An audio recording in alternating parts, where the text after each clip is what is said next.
whenever there's an episodic series, you can bet two men will talk to you. AJ Talon and Owen Finch give their thoughts on Owen and AJ Talks.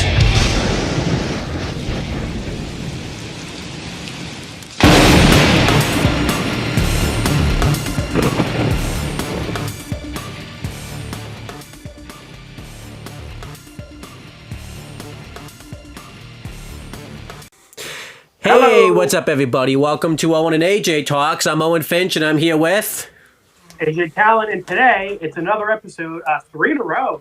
YellowJackets, Season 2, Episode 3.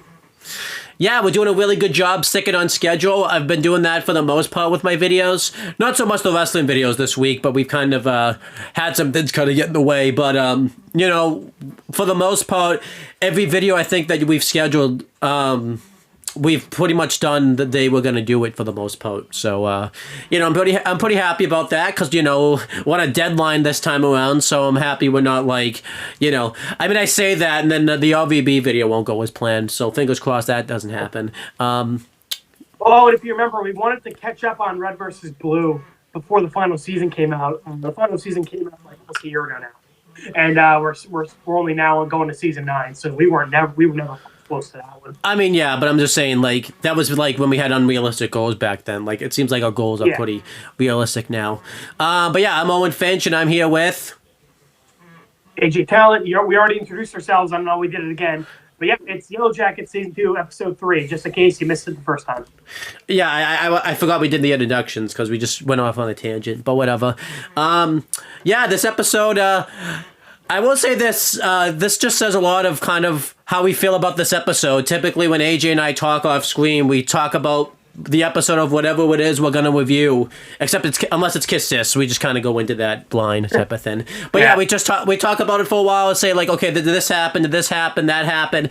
Wasn't really the case with this episode. We talked about a bunch of other stuff other than this episode pretty much. Yeah, this episode was, the thing is, it wasn't terrible. It was just kind of boring. But in a weird way, that's kind of worse. Because as I was saying to Owen, the Wolf Attack episode was really shit. But, like, that was kind of fun in a way. It was fun to, like, rant about how shitty the Wolf Attack was. Whereas this episode, nothing, like, egregious happens. It's just, like, more setup. Like, it's kind of similar to episode 1. Where, like, it's setup, but, like, it's setup you probably could have just squeezed into another episode. I feel like, too, we have nothing really fun to rant about or talk about, really. Like, because at least in episode 1, you got to rant about the Shauna stuff, so you don't really have any. You don't really have that. Well, and Crystal, like, when Crystal just appeared out of the fucking void.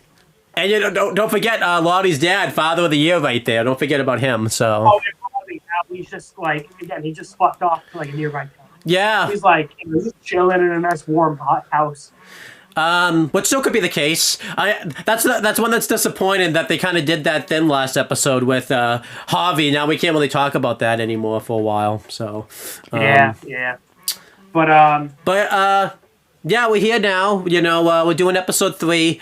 And yeah, this episode is called Digestif, which kind of makes sense. You know, it's about digestive systems, pretty much. Not the actual, like, digestive system teaching us about that, but, you know, the last episode, they just ate Jackie, so this is kind of like the fallout from that.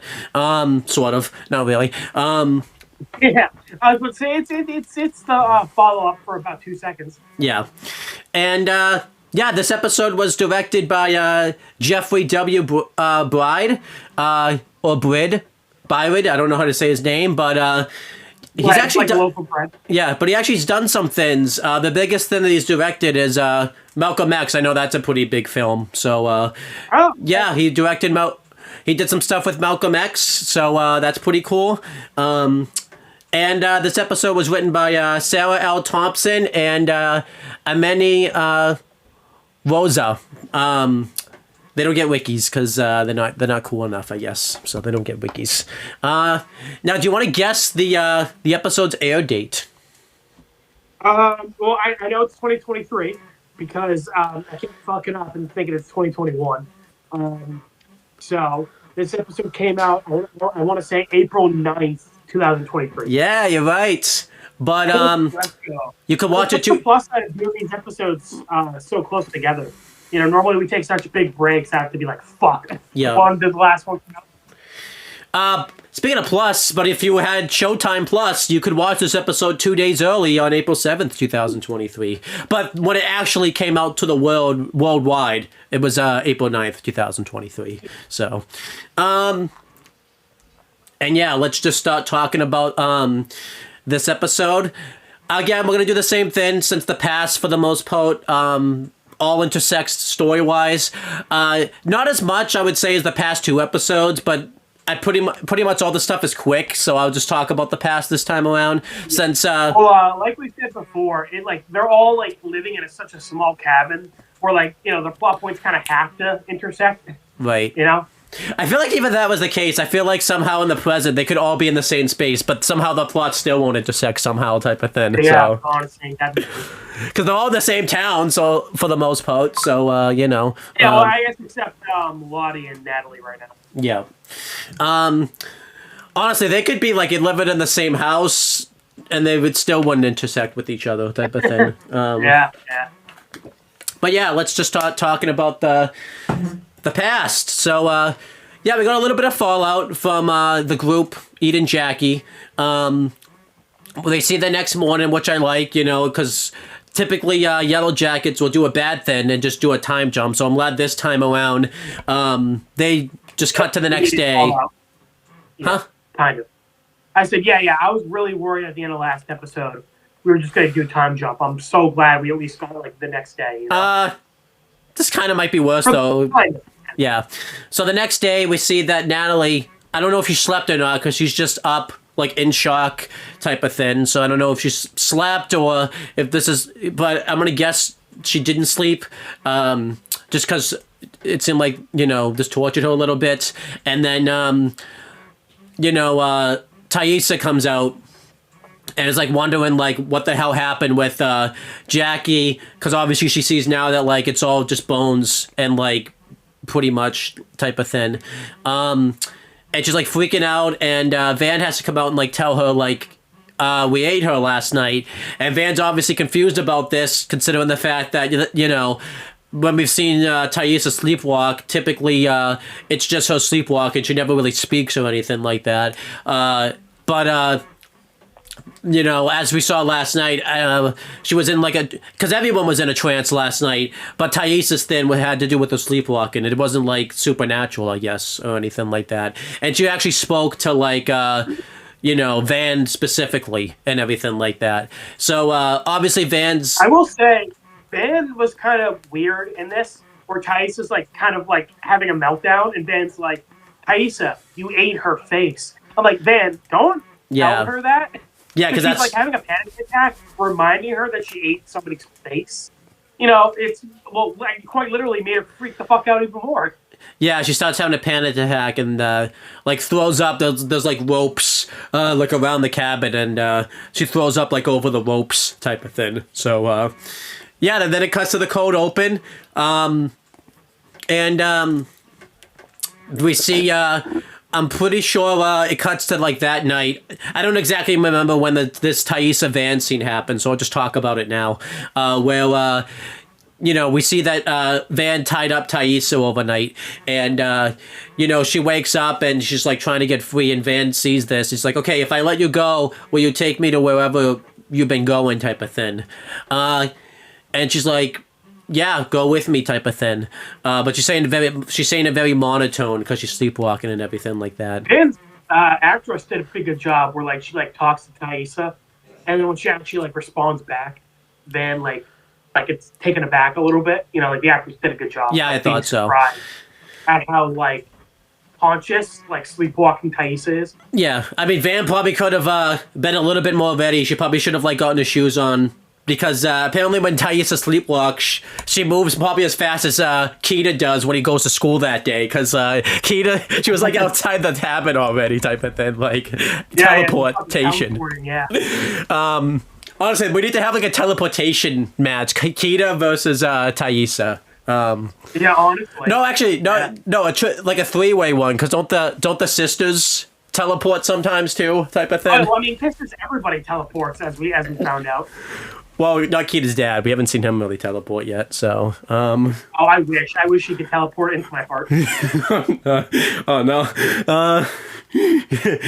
To be fair though, maybe he does have teleportation powers because sometimes he goes a lot of episodes where he's not in them, so maybe that's him teleporting type of thing. Yeah, you know, he's like, I don't want to be in this fucking show, and he just teleports him. But anyhow, Thaisa's, sleepwalking, and she goes to that symbol, and I feel and it seems like she goes here a lot because she instantly knew to go there and everything like that. And Van's trying to ask her questions like, what does this symbol mean? Why are you coming here? She's also asking because she's asking who's bringing her to this symbol, and she mentions the man with no eyes who we've seen before. Van's asking like who that is, but at this point, I think she shakes Thaisa, and Thaisa wakes up, and Van starts to ask like the actual Thaisa about this, and Thaisa like kind of brushes it off, like she doesn't really know what she's talking about. Does she really know what she? I don't know if she's being genuine here or not. Well, she like doesn't really brush it off. She just kind of seems like in shock, and like she just like doesn't even know how to respond. Yeah. Well, no, because like Van asks, like you like sleepwalking. You said that you were brought here by the man with no eyes, and then we get like a flash of like the flashback with Thaisa's grandmother where she saw the guy in the mirror. Yeah. So it seemed like Thaisa like knows what she's talking about, but she's just like confused and like doesn't even know like how to respond. Right. And that's all we get with that. I'm glad they didn't come back to this just because I like that we're slowly kind of. I mean, again, we've talked about this before. It's kind of weird that they're doing this storyline in the past, considering the fact that in the present she didn't know about this, and as we're gonna see in the past, I guess because I was thinking, this her having a split personality makes it, just in the present makes more sense. But apparently, this personality's been around in the past, so now it doesn't even make more sense completely. So I don't know what's going on. The Thaisa storyline could be so good if it just stayed in one timeline type of thing. Didn't just act. Yeah, because again, it just makes President Thaisa come off like a dipshit. Yeah, so. I don't know. All this stuff could be good. It's just it should only exist in one timeline, not in both type of thing. Yeah. I guess just the present. But then again, I don't know. But whatever. I guess just ignoring all that, I'll give this like a thumbs. It's only ever gonna get one thumbs up probably, just because of the stupidity we've talked about around that before. But the first two things I've talked about, the first two Thaisa scenes, the morning of and then that night, what'd you think of them for the most part? Yeah, they were both fine. Again, I mean, her plot line was pretty short this episode. So, but I liked it more than the baby shower shit going on. So, like, it was probably the best. Well, actually, no. Ben's plot in the past was definitely the best for this episode. But I guess Thaisa's is, like, second place for best plot in the episode. I like the Natalie stuff at the plane. That was probably my second place stuff for me, type of thing. Yeah, it just kind of, it didn't really do anything. I just liked her speech, so. Yeah, I did like that. But yeah, continuing. So then the next day, the group decides like what to do about Jackie's body type of thing, because obviously they can't just like leave it out there, because if they ever got rescued, it would be like evidence as if they ate the body, and they don't really want anyone to know about that. More in terms of like, I don't think of legal reasons, but like they're kind of embarrassed about it type of thing. So again, I like the idea that we're just like all the psychos. They're not like horrified if they just ate their friend. They're just like, that's a little embarrassing, Yeah. I'm gonna look a little fat, I don't want them seeing my my cannibalism coming, Yeah. So Ben kind of makes the suggestion that they should just put her like on the plane Natalie makes the suggestion, and Ben kind of agrees, saying like, yeah, that makes sense, so that way it will look like she just died like with everyone on the plane, which I think works. Natalie asked Shauna if she's fine with it, and Shauna said, yeah, I guess that's fine, which I mentioned that because I think that's the first time like past Natalie and Shauna have like talked like all show. I think that's the first time they've like spoken, I think. Yeah, I noticed that. I feel like that's kind of just. I mean, we talked on camera about it, but like how the main characters don't really like interact as much as you think. You know? Yeah. But I'm saying, like, more I will specifically. say though, I feel like this might be a plot hole when they get rescued. Like, I'm assuming when they get rescued, they like tell them, you know, where they buried everybody, like in the plane crash. So if they put Jackie there, they're probably going to be able to tell that like they ate her. Oh yeah. So. Like, I mean, so, like, you know, apparently nobody found out what happened with the YellowJackets. Like, they never got any details, and like that seems strange. That like, because I mean, Owen, I don't know if you know this. We have King Philip's body, and he was the father of Alexander the Great. You know, like fucking 3,000 years ago. And they want to do DNA testing on the corpse that we think is Alexander to see if they're father and son. So, Owen, if you could test two skeletons from 2,000 years ago, you would absolutely be able to like test a skeleton that's like a year and a half old to like see how they died, or like to see if they were eaten or not. Well, also, they get rescued in '98. I'm not sure about that. So, you know. Yeah, I don't know. I guess, yeah, true. It's not modern day, but still, I don't know. I feel like when they like, you know, when they point them out to the grave when they get rescued, and they're going to be like, this one did not die in the plane crash. Yeah, so we'll see what happens with that. Again, that could have been one of those things, but yeah, that will be a huge plot hole type of thing. And there's something I never really thought about. I think the detail, like how horrified Thaisa was that they ate Jackie, because we know in modern day that like she's a vegetarian. Yeah, that was a good detail. So after this, she's probably like, I never want to eat meat again.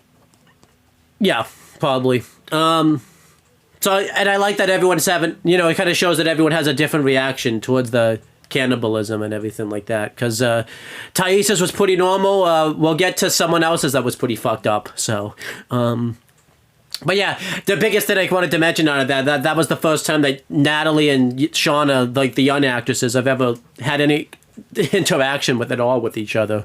Yeah, which is kind of crazy when you think about it. I mean, I assume they've talked off camera and everything like that, but that's the first time we've seen it. Of course. Well, I think they talked a little bit in the first episode, like when remember Thaisa wanted to like get that one girl off the team.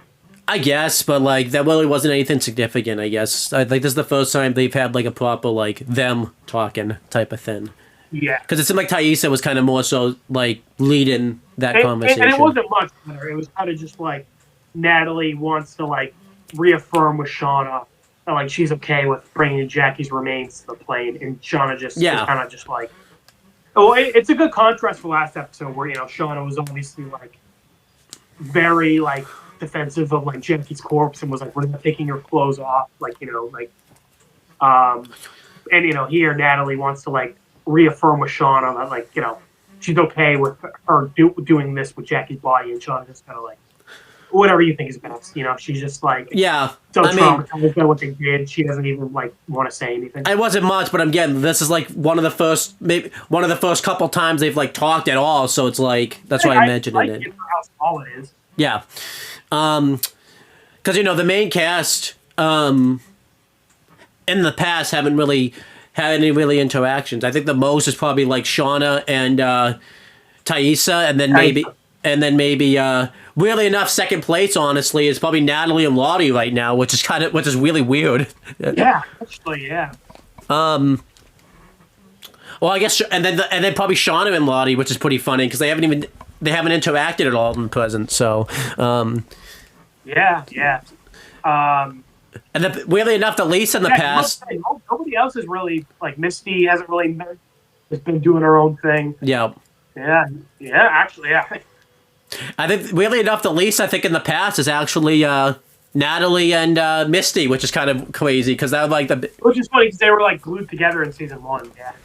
Yeah, but anyhow,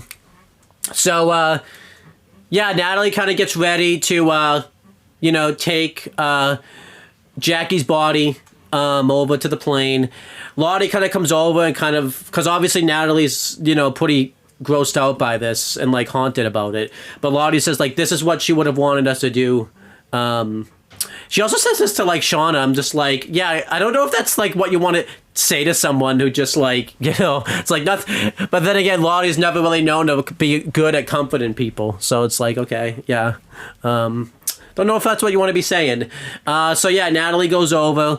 Travis like asks Natalie if he wants her to go with him, if she wants him to go with her. But I think Natalie just wants to do this. She probably wants that alone time to kind of process what happened, type of thing, which I can't really blame her for. And yeah. So I do like that we saw Natalie like just staring at the body before anybody else. Yeah. So and also it's interesting because Natalie obviously didn't like Jackie. Yeah, that was very interesting. But obviously so I do like that. Even though Natalie didn't really like her, she's still like. And Natalie of course is very like doesn't really show like she's not very vulnerable with people, like she's got like a layer of thorns around her. Yes. So kind of her putting that down and like actually being sad about Jackie was nice. Yeah, she probably wanted to do that by herself too because it's a very somber moment. Yeah. So yeah, she puts Jackie down. Well, I do like that in a weird way. It seemed like Natalie had a respect for Jackie in her own weird way, where she was like, "Oh, even in death, you got to make everybody jealous of you." So in a weird way, it seemed like Natalie kind of like wished she was more like Jackie, I guess. Yeah. So yeah, she puts Jackie down. It's like a dog. She takes her out back with the shotgun. Yeah.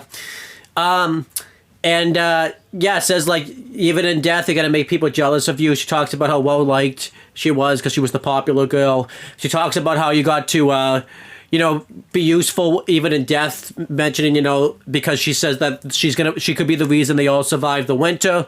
Again, I feel like kind of a lot like Shauna's thing last time. She didn't really know what to say about Jackie just because it was such a bad situation of what happened. And then she sees a moose pop up out of nowhere. Oh, well, I also like how she ended the speech off with being like, you might have lucked out because, like dying now because shit's probably going to get a lot worse from now on. Which is very... This isn't a spoiler, I don't think, for you, AJ. It's very true that that's what happens. Yeah, I kind of assumed.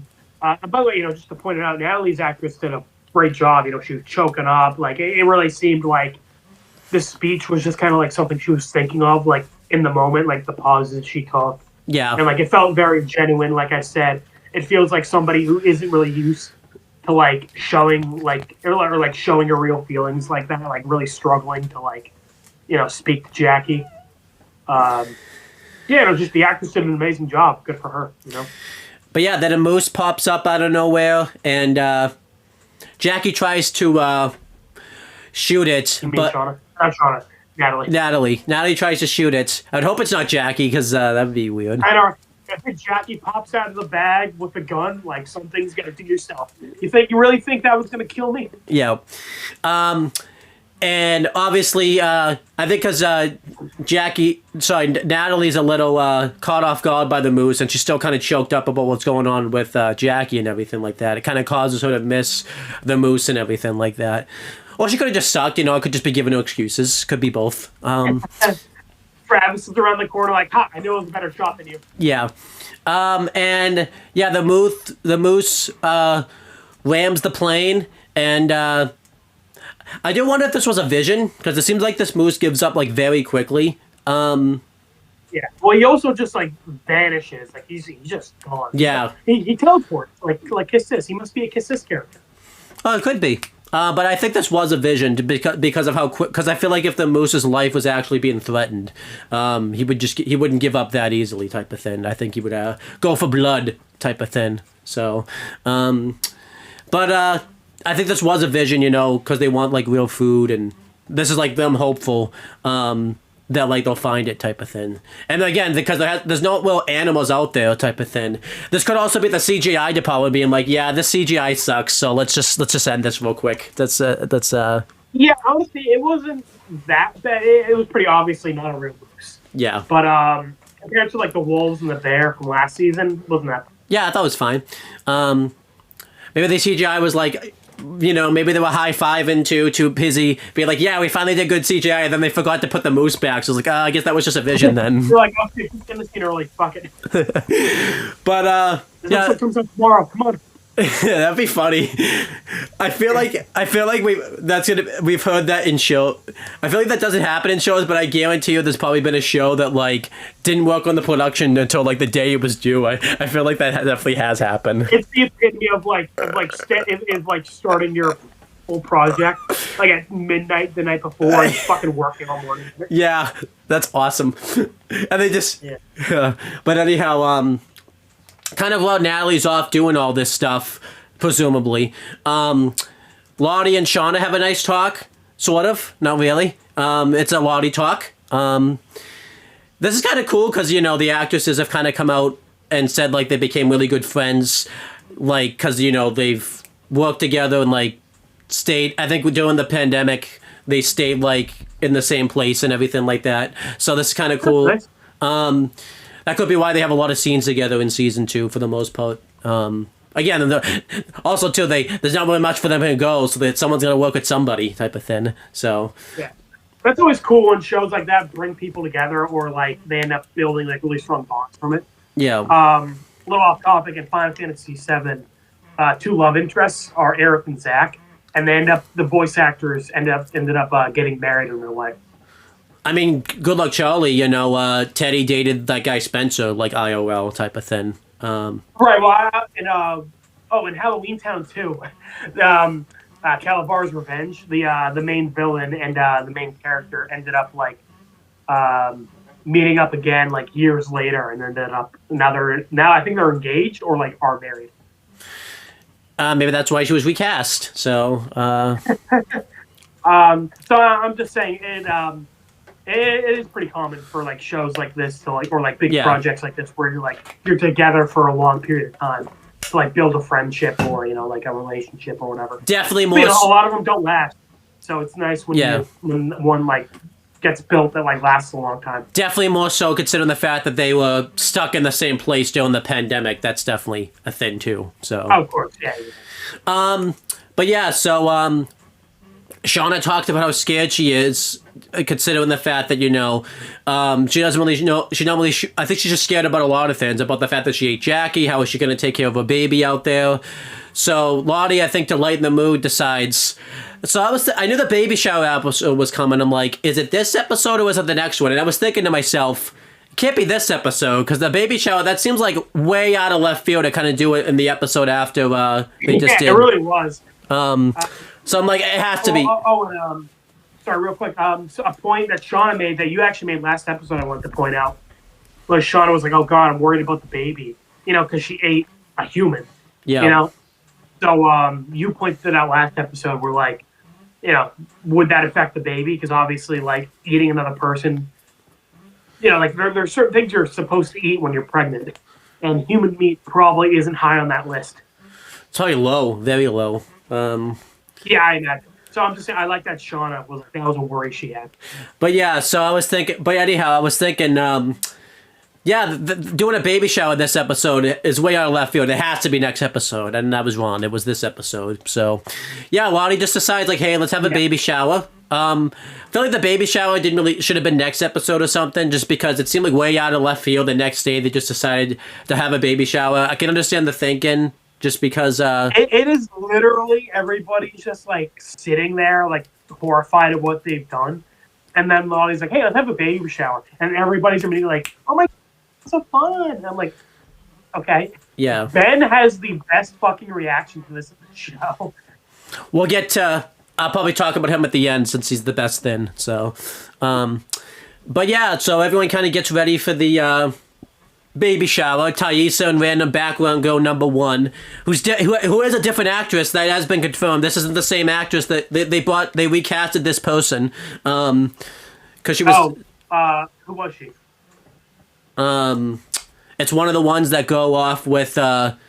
Yeah, it was like when they were in the woods. The black girl or the white girl? The black girl. I was trying to get out. I was trying to not say the black girl. I was trying to get around that, but you did. It's not great. They were in like fucking 2 scenes in season 1. Yeah, but yeah, so they This is a different actress. So, Okay. yeah.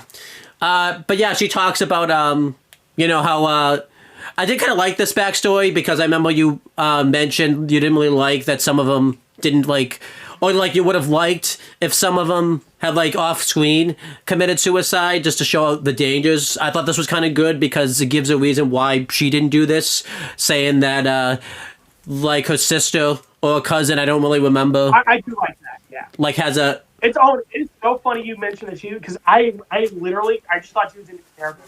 I was like, oh, are we getting another character? No, this is the same character, different actress. Okay. Well, again, that's probably why I thought she was a new person was because she's a different actress. No. I was like, who the fuck are you? Yeah, but it's different actress. Okay. I mean, the YellowJackets fans didn't really like that they did this type of thing because it was pretty obvious this wasn't the same person. But I'm pretty sure the other person like got like another role, so they had to recast this person. So. Did they? Because again, I'm like, she was in like 2 scenes in season 1. Honestly, it probably could have just written her out of the show. I wouldn't. Yeah, they felt like they had to recast her type of thing. How about that? But they didn't really have to. But yeah, she mentions, that her older sister or cousin, I think it was her older sister, like, has a baby, and like she hasn't seen her like for a while. I don't know if the timeline really matched up because she mentioned like that baby was like 4 months old, which doesn't really add up. Unless, because it's a... Oh, no. She says he was like 4 months old when they left, and now he's probably up like a little over a year old. Okay, that makes more sense. So she saw the baby when they left, and then obviously it's been over half a year now. So, she's like sad that she's like missing out on like seeing him grow up. So that's cool. Building a nice story with one of the background characters. Don't have a name yet. Also, probably like, gonna say it, death flags. So much death flag for her, where she's like talking about her hopes and dreams and what she's gonna do when she's back home. I'm like, you're fucking dying here. There's no way you're surviving. Especially because she gets like no scenes. I'm happy. Yeah, I was just bitching last episode about how it seems like everybody we know about is surviving. Yeah. And then one of the other background characters thinks they hear dripping, which I kind of like. Kind of shows that each of them are kind of going insane in their own way because nobody else hears this. So that's interesting to see. A lot of people speculate this person's the person that's in the pit because she looks like the same as that person and everything like that. Amala is her name. Oh, wow, yeah. Yeah. She's been there the whole time. So, and then okay, that's good. Yeah, she's been there the whole time. Okay, cool. Wait, are you being sarcastic, or are you actually saying she's been in the background? No, that's the person who like got dumped for like their cousin or whatever. I don't remember. That's that. I think that's the same person. Cool. I appreciate that. Because again, we bitched about Crystal, and apparently this person who got recast. So I'm glad they've like been consistent with this character, whoever she is. I don't know her name. But yeah, someone who hasn't been there the whole time is Crystal. And if someone hasn't been there the whole time, you can just make stuff up about characters and everything like that. And they make up a really weird thing about Crystal. So Crystal and Misty talking, and Misty is trying to find a gift to give to Shauna for her baby shower. Crystal like mentions you could like perform like a scene or something, mentions that I have an acting coach again because Crystal wasn't in last season. We just have to take a word that this was always the case. She says that if you I feel like that's later, but then Crystal and Misty like, did you actually think that Crystal is about to kind of think like, what did you think of like Jackie? Did you actually think it was like tasty? But she's obviously trying not to say that because she doesn't really, obviously that's a weird thing to say.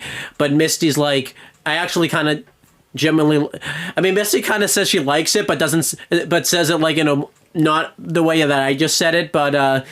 Crystal actually tells us a little bit of information. She says that because she was supposed to be a twin, but she ended up eating a twin in the womb and everything like that. How does she know this? I don't know. I guess her parents told her. What an awesome thing to tell your kid. It's like, you see, sweetie, you were supposed to have a sibling, but you murdered her before you were born. So really, you've been, that's why you're such a little bloodsucker who ruins my life. Yeah. I'm gonna guess you saw And this. Crystal's like, thanks, Mom. I'm gonna guess you saw this on the ultrasound at one point, and then they told her. But like, yeah, that's and then Misty's like, I guess I've tasted human flesh. I mean, Crystal kind of says this. I've tasted human flesh before, so maybe I'm just used to it. I think she kind of does. That's pretty much what she says. It's like, wow, that's ruthless type of thing. I will say, okay, so obviously Crystal is like a fucking weirdo, low key. I wouldn't say she's a psycho. She's just like Yeah. brain. Like I feel like Misty's a psycho. Crystal is just like weird. But it makes, because again, Crystal appeared out of the fucking ether. It makes me wonder why they're only becoming friends now. Because remember, everyone here was like on a team for like presumably months or like even years in high school. And from what we found, what we knew, Misty was kind of just like the odd man out, like the team outcast. So I'm kind of wondering, like, if these two have so much in common and like their personalities mesh so well, why are they only like becoming friends now? Do you want like the storyline reason, or do you want me to give you like the IRL reason? Because I feel like the IRL reason, because she wasn't here before. The IRL reason is Crystal was there. It did not exist before season 2. That's the only reason I can give you. So again, that's why I'm saying, like, I know Crystal did not exist before the season, but I'm saying, like, in universe, she's always been there. She was on the team. They all went to high school together, and I'm just like, how have Misty and Crystal like not like built a friendship before this? Because again, it just seems like they got along in episode 1, and now they're like glued at the hip. the only reason I can give you is she wasn't there. I'm sorry, I just can't give you an invertiverse reason other than. Right, I know. The reason is the writers pulled her out of their asses, and now she's like Misty's best friend. And I'm like, supposedly they've known each other for like a long time. It's really weird they weren't friends before this. It seems the in-universe thing actually kind of comes because it seems like they just met like that, like episode 1 type of thing. The thing is, with Sean and Tyson makes sense. They knew each other. They weren't super close. It makes sense, Yeah. Shauna was always hanging around with Jackie, but when they were in the woods, Tyson discovered Shauna was pregnant, and that kind of like they kind of confided in their secrets with each other, and that's how they became like close. So that makes sense. Again, Misty and Crystal's friendship, I'm like, it's weird that like you're only becoming so close now. I'm trying to do a violin, and I'm doing a really shitty job of it because they just met. It's because Crystal didn't exist last season. That's why. Yeah. The sad violin. Yeah. So then, Crystal's kind of giving Misty some acting lessons. Because that's going to be a thing. And Crystal's whole message is, sometimes if you can find the truth in something, you can really play that character. But if you can't find the truth, you can just find the lies in that character. Kind of funny because Crystal's whole character is a lie, so that's funny. That's funny that she's giving that advice because Crystal's whole character is a lie. So, I think what's annoying about Crystal's character is like, because the whole thing, she's supposed to come off as like really annoying and stuff, but like you weren't there before, so like you didn't do any. Did you do this stuff before? And like they're just calling you out now for it type of thing. Like I don't understand this. I don't get. Did Crystal just crash from somewhere else? Like did she just like? Yeah, she's an alien. Why not? She's ET. She like incepted everybody's minds and make them think that she's always been there.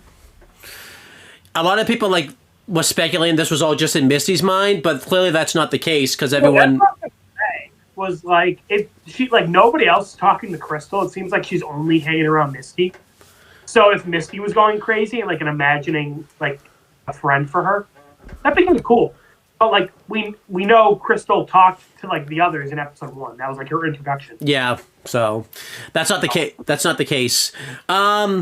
If that ends up being the case, then that's then that's not even like questionable because that already doesn't make sense. Yeah, and then the baby shower happens.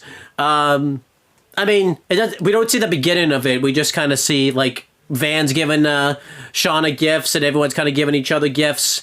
And Misty's gift is a monologue from Steel Magnolia. I sent you the scene that she was, I don't know if you got the chance to watch it, but Oh, okay. And I meant to ask you off camera what it was, and then okay, no. yeah. Just go watch that scene, and you know what Misty's reacting to. I think the actress actually almost does it pretty much word for word. I like that the characters went up that the scene that she chose to take from was a scene where someone's daughter like died, which is because that's. Yeah, one of the characters points it out, and I'm like, that's kind of funny. I think it was Natalie too that pointed it out, which is pretty funny. Well, yeah, obviously, like, don't do that at a baby shower. Yeah, it's like it's a scene about your child dying. Yeah, it's probably not a good idea. If you actually watch that scene, I think that movie's supposed to be a comedy, so like. Misty doesn't. We didn't see Misty react to the whole scene because Travis kind of goes off and do his own thing that I'll talk about in a couple minutes. Kind of when that scene ends, everyone's like really impressed, and I think that kind of shows like a lot. That Misty can just really turn people around because everyone kind of started that scene like really. Not understanding Misty, and then everyone like was really impressed of how she reacted to that scene, and Misty kind of got like a little bit of evil smile that like she was able to kind of get recognition from this scene type of thing. Yeah. Owen's not gonna get this, but it reminds me of the end of Evangelion. Congratulations. You're not gonna get that, but any weebs watching this video, thank you. You are welcome for making that reference. The actress did a really good job acting that scene. It seems like it shows that the fact that Misty can act this well in universe, first time going through it kind of shows a lot about Misty because Misty's known to be kind of manipulative and lying about certain situations anyways. So the fact that Misty was kind of able to do this, I think, is gonna be a bigger deal coming out of this than it is gonna be in this moment and everything like that. Not everyone claps. Like I think only the background characters really like were loving this. Like actually, so. I think Shauna liked it. None of the name characters give a shit. Yeah, it's that's funny. And then in this baby shower, Lottie gives Shauna like a blanket, and it's got that symbol, that we've seen for a while. It was there though in the seance and stuff, and everyone just kind of wondered like why the hell they would put that symbol. Like on a blanket type of thing because that's like a curse or whatever, and I guess it is a curse because Shauna's nose starts bleeding, and when that happens we hear a bunch of commotion going on outside, and when they go outside we see that I guess some birds flew into the cabin and died. Yeah, I think they died, yeah. It's tough to tell because sometimes birds will fly into stuff and then they don't die. So, like, I think that the implication is that they all died. I mean, because when everyone goes outside to, like, pick them up. So, like, yeah, they all died. And they even say, like, why did a bunch of birds just, like, commit suicide? Yeah. And that's how the actual past ends. The baby shower was fine. Well, you missed when they went outside. They were all really confused by it. But then like a bunch of the characters like pick up the birds and like place them at like Lottie's feet. Right. So it seems like a lot of them are taking this as like a spiritual thing. Good thing Travis didn't do it because obviously that would be calling we already call him bullshit on Travis's thing, but if Travis did that here, even worse. Yeah. Oh, I like that. Like Misty and like Thais are trying to find like reasons for it. Like Misty's like, there's like a lot of iron in the ground. Maybe that like fucked them up. They're like that's the director or something. Could that be a continuity thing about Misty doing it, considering the fact that they did that thing at the end of the season? I was gonna say she was the one who like pointed it out when they were like at the river with blood. I'm pretty sure. Yeah. So. Okay, but this also adds to the thing of like, there's no fucking way that like. This isn't supernatural, right? I don't know. I would think that this is supernatural, considering the fact that because I've actually like I've gone online to like see what people like think about like the supernatural shit, if they think it's real or not. And I've heard some people say like, oh no, it's supposed to like parallel real life religions where like people take like strange occurrences and kind of like the human mind like pieces them together. Like, oh, but like, okay, there's like taking strange occurrences that like aren't actually related and like thinking they're related, and then there's again a bunch of birds fucking committing suicide like on your house. Yeah. And again, there's like the snow falling and like I guess in that logic, that is how people like are. Like they take things that like seem coincidence.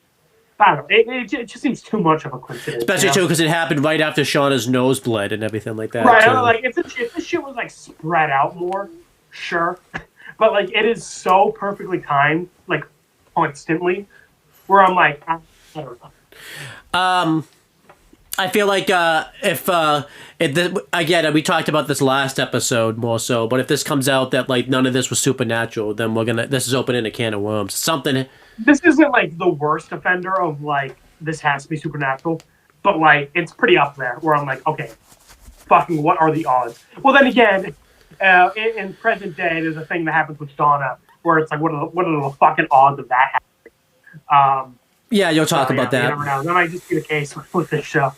But yeah, the baby shower was all right. I guess again, it just kind of was a little random, just because it came out of nowhere. That they just decided to have a baby shower at that moment, type of thing. So again, it was to like pick everybody's mood up, but like it's weird that everybody just their mood instantly changed. Yeah, they were all like depressed for 5 seconds, and then they were just like baby shower.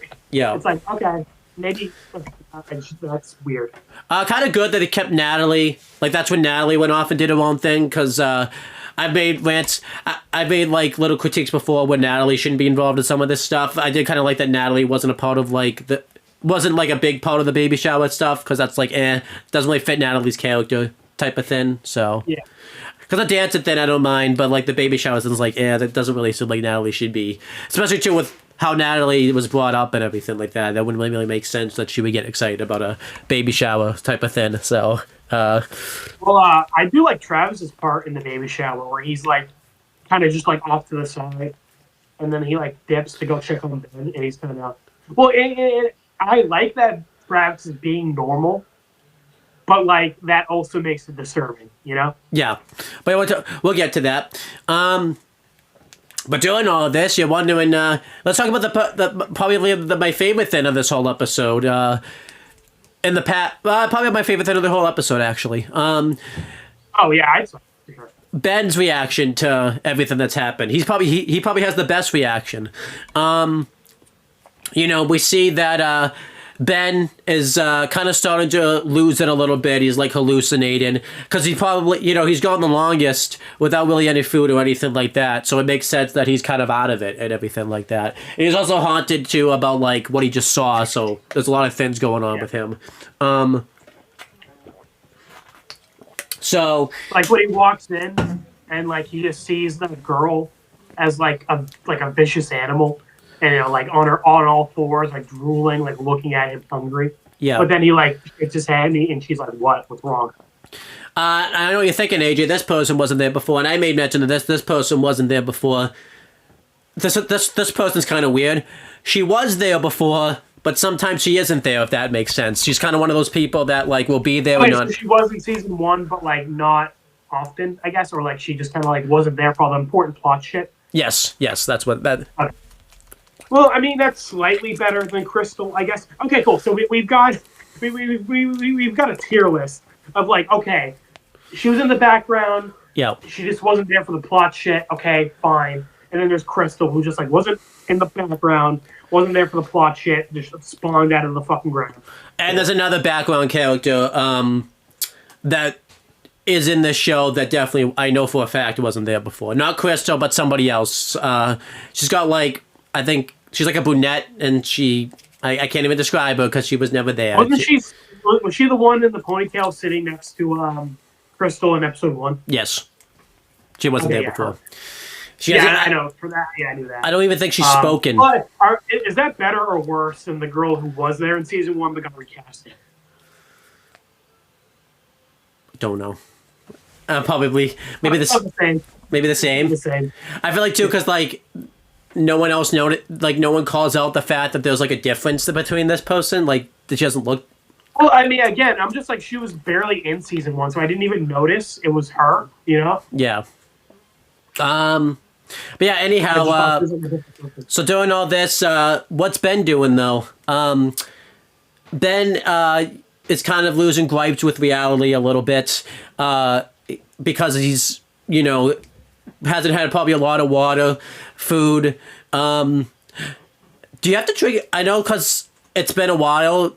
I'm pretty sure too he probably has to drink more water than normal because of the fact that he's got one leg. I know it's not bleeding out or anything like that, but I assume I would imagine if he is missing a limb, even though the blood's not leaking or anything like that, it's one less place where the water's going type of thing. Well, I think because of the injury, you need to your body needs more energy to heal. It's been 7 months, so obviously the wound is healed by now. Yeah, that's what I'm saying. But I'm saying it hasn't been healed properly, really, if that either. So yeah, I feel like you might need more food and water because of the injury. His body needs the energy to make up for the injury. Especially too because he's got to struggle to get up. Well, also if you're not eating, you need more water too to make up for that. Yeah, I don't think that's anything related. I mean, that's fine because they have a whole lake of water, so they're not really hurting for water. Well, it's frozen though. Yeah, I guess true. But anyhow, so Ben starts hallucinating, and we get kind of some flashbacks, a little bit of what Ben's life was like before the plane crash, which we saw a little bit because he is a little in season 1, but this is kind of cool because this is presumably before season 1, roughly. Because it's obviously it's mentioned that they haven't even made the nationals, as we're gonna find out. So this is before season 1. They might make it to nationals. So I think this is probably maybe 2 weeks or something, or a couple weeks before they leave. Yeah, but anyhow, so Ben and Paul, cooking dinner and everything like that, which probably isn't the best thing for Ben to be thinking about, but that's what he's thinking about. And Paul's really stressed out because he's supposed to go to some festival with this food, and Ben's trying to relax him.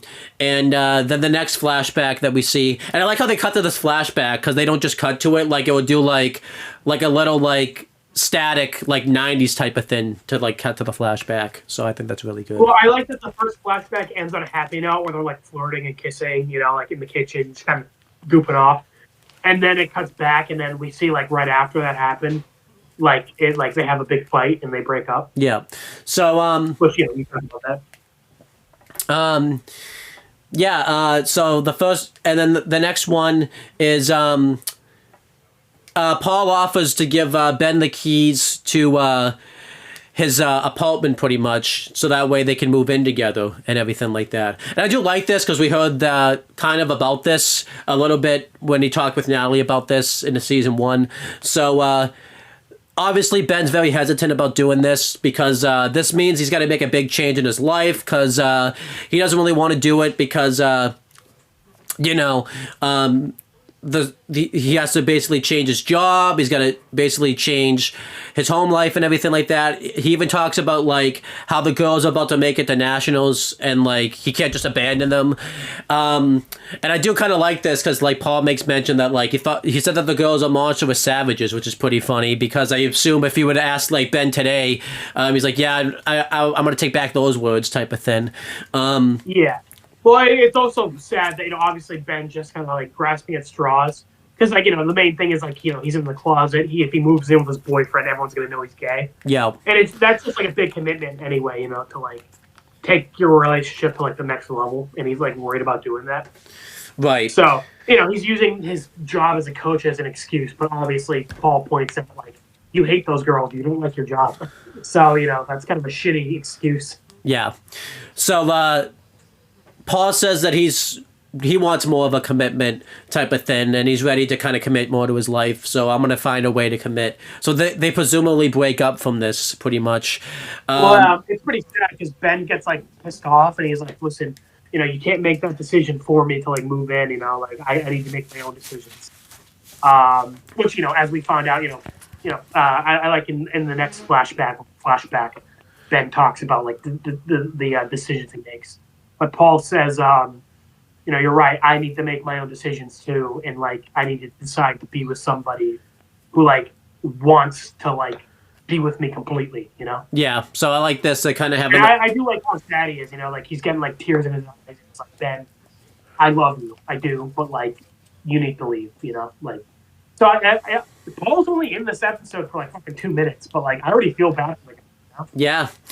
And then the next flashback is presumably this is the morning that they're supposed to leave for nationals, and Ben decides to quit. So you instantly know that this isn't a flashback. This is what Ben's thinking of, like, what if I had just quit type of thing. Which is kind of fun because this is essentially like a what if video that we've done before, like with Breaking Bad and stuff like. Or no, we haven't done the video yet, but like this would be like what if Ben did quit type of thing. And yeah, honestly, this would be a fun what if too, because obviously it only goes over like the immediate effect of it, but like what are the long-term effects of Ben doing this? Yeah, we have to kind of wait till we see what actually happens with Ben, I guess, like the rest of the show, because we couldn't do it now because we don't even know if Ben lives or dies yet. So. But Ben finally decides to not be in the closet anymore. He says that he's going to embrace who he is and everything like that, and he wants to do it with Paul and everything like that. And Paul's really happy for him. And this is pretty depressing because obviously. This is obviously what Ben's thinking of. Like, if I had just not been closeted, if I had come out sooner type of thing, I wouldn't be on this plane crash wouldn't have happened. Because, the next thing is the camera pans over to the TV and it shows that on the news about the plane crash and everything like that. So this is kind of... Well, it makes me feel bad for Ben because it shows that, like, even before the crash, Ben deep down didn't even want to be on that plane in the first place. Like, in his gut, he knew... He wanted to just like quit being the coach, go live with Paul. Yeah. But because he was like too afraid to take that step, he got on that plane and it fucking changed his whole life, Yeah.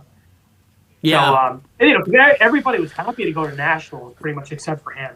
So, it makes me feel bad for him that like in his gut, he didn't want to get on that plane at all. And, doubly so now that it's resulted in all this. And you know what the funny thing is? It actually makes that scene where we had, because remember he has those condoms and stuff from Travis. It makes that scene even more sad because it seems like when he went on that trip, he was just going to, like, use that to kind of mask his emotions about how he was probably actually feeling and everything like that, too. Well, yeah.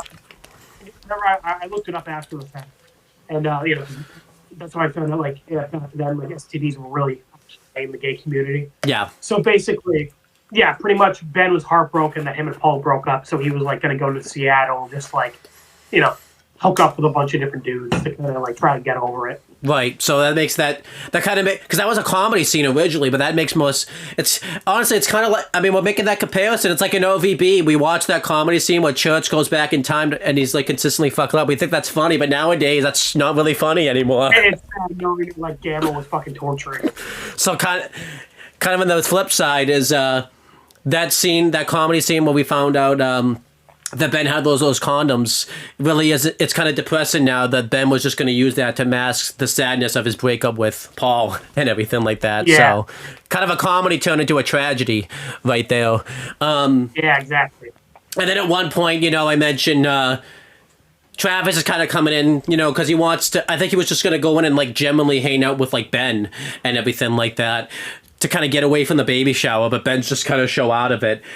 And, like, Travis is kind of showing concern for him. It's kind of disappointed this didn't go further type of thing, where he's just like, you okay, man? And he didn't really, respond. Well, and that's what I was saying earlier. I like that Travis is acting so normal. Like, this is what Travis would normally do. He'd be weirded out that all the girls are doing something stupid. Yeah. He'd go to check on Ben and just, like, make small talk. And, and when the fact that him being like, hey, you okay, man? Like, that's Travis. You shouldn't even need to ask that question. Right. So I guess that's one interest. Well, it was too sudden. I like how fucked up it is that they just ate somebody and now they're having a little party. And again, with Travis, he just ate somebody. He ate the girl he lost his virginity to. And then now he's just kind of like, walking around being like, hey, Ben, what's up? You doing okay? How's it going? Yeah. It's like, Travis, you just fucking ate somebody, you know? But yeah. So I think in a weird way that I do like that about the episode, showing like how weirdly cruel everybody. Like we joked about how fucking ruthless all the, and I feel like that's kind of intentional. Right. It's just it was too sudden, you know. Like this should have been next episode. Yeah, the baby shower just really came out of nowhere. I feel like I get that like it's supposed to be fucked up that they're having a little party after to make themselves feel better after eating their friend. But again, just too sudden, you know. It was like too much of a change. Yeah, I feel like honestly, Ben stuff's the best thing because that's the best follow up we get out of them go eating Jackie and everything like that is what Ben's doing. Yeah, that was great. I love that. But I also like, you know, he's the one who's like so fucked up by it because he was the only one who didn't eat her. And he's afraid of everybody else now too, pretty much too.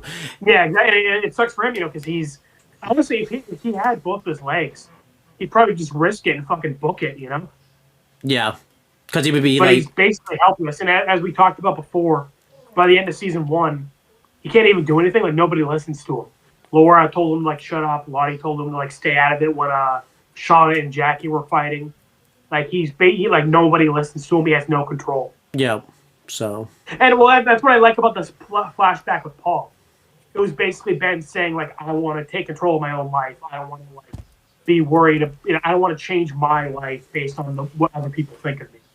And now he's in a situation where like he has no control. You know, like they could decide to eat him tomorrow, and he can't even defend himself. You know. And I think the worst part about it is like he's probably thinking if I took control then, I would be in control now, type of thing too. So yeah, essentially, now he just like has no control whatsoever. Just stuck here. Yep. But that's the past. I thought the past. Yeah, Ben is easily the best part of this episode. Like not even close.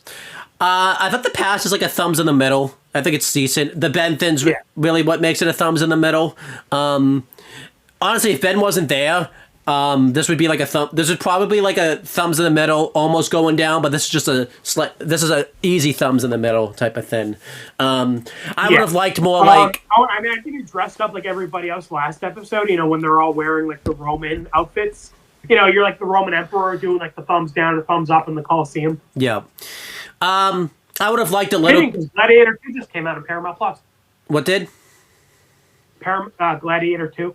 Oh, I probably saw that on Paramount Plus somewhere actually. So well, it's the Roman emperor in the Colosseum where he wants you to die, he does the thumbs down. If he wants you to live, he does the thumbs up. Yeah, what would he would do if he did thumbs in the middle? Like, do you just half? It is in the middle, and the guy's just standing there like, what does that mean? Do I like half kill him? Or, like, do I cut off his leg like then?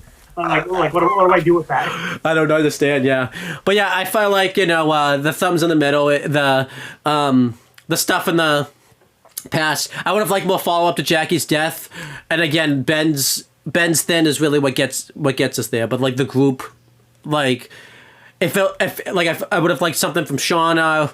Oh, there's a big thing actually. I forgot to mention is Lottie mentions that the baby's a boy. I forgot to mention that.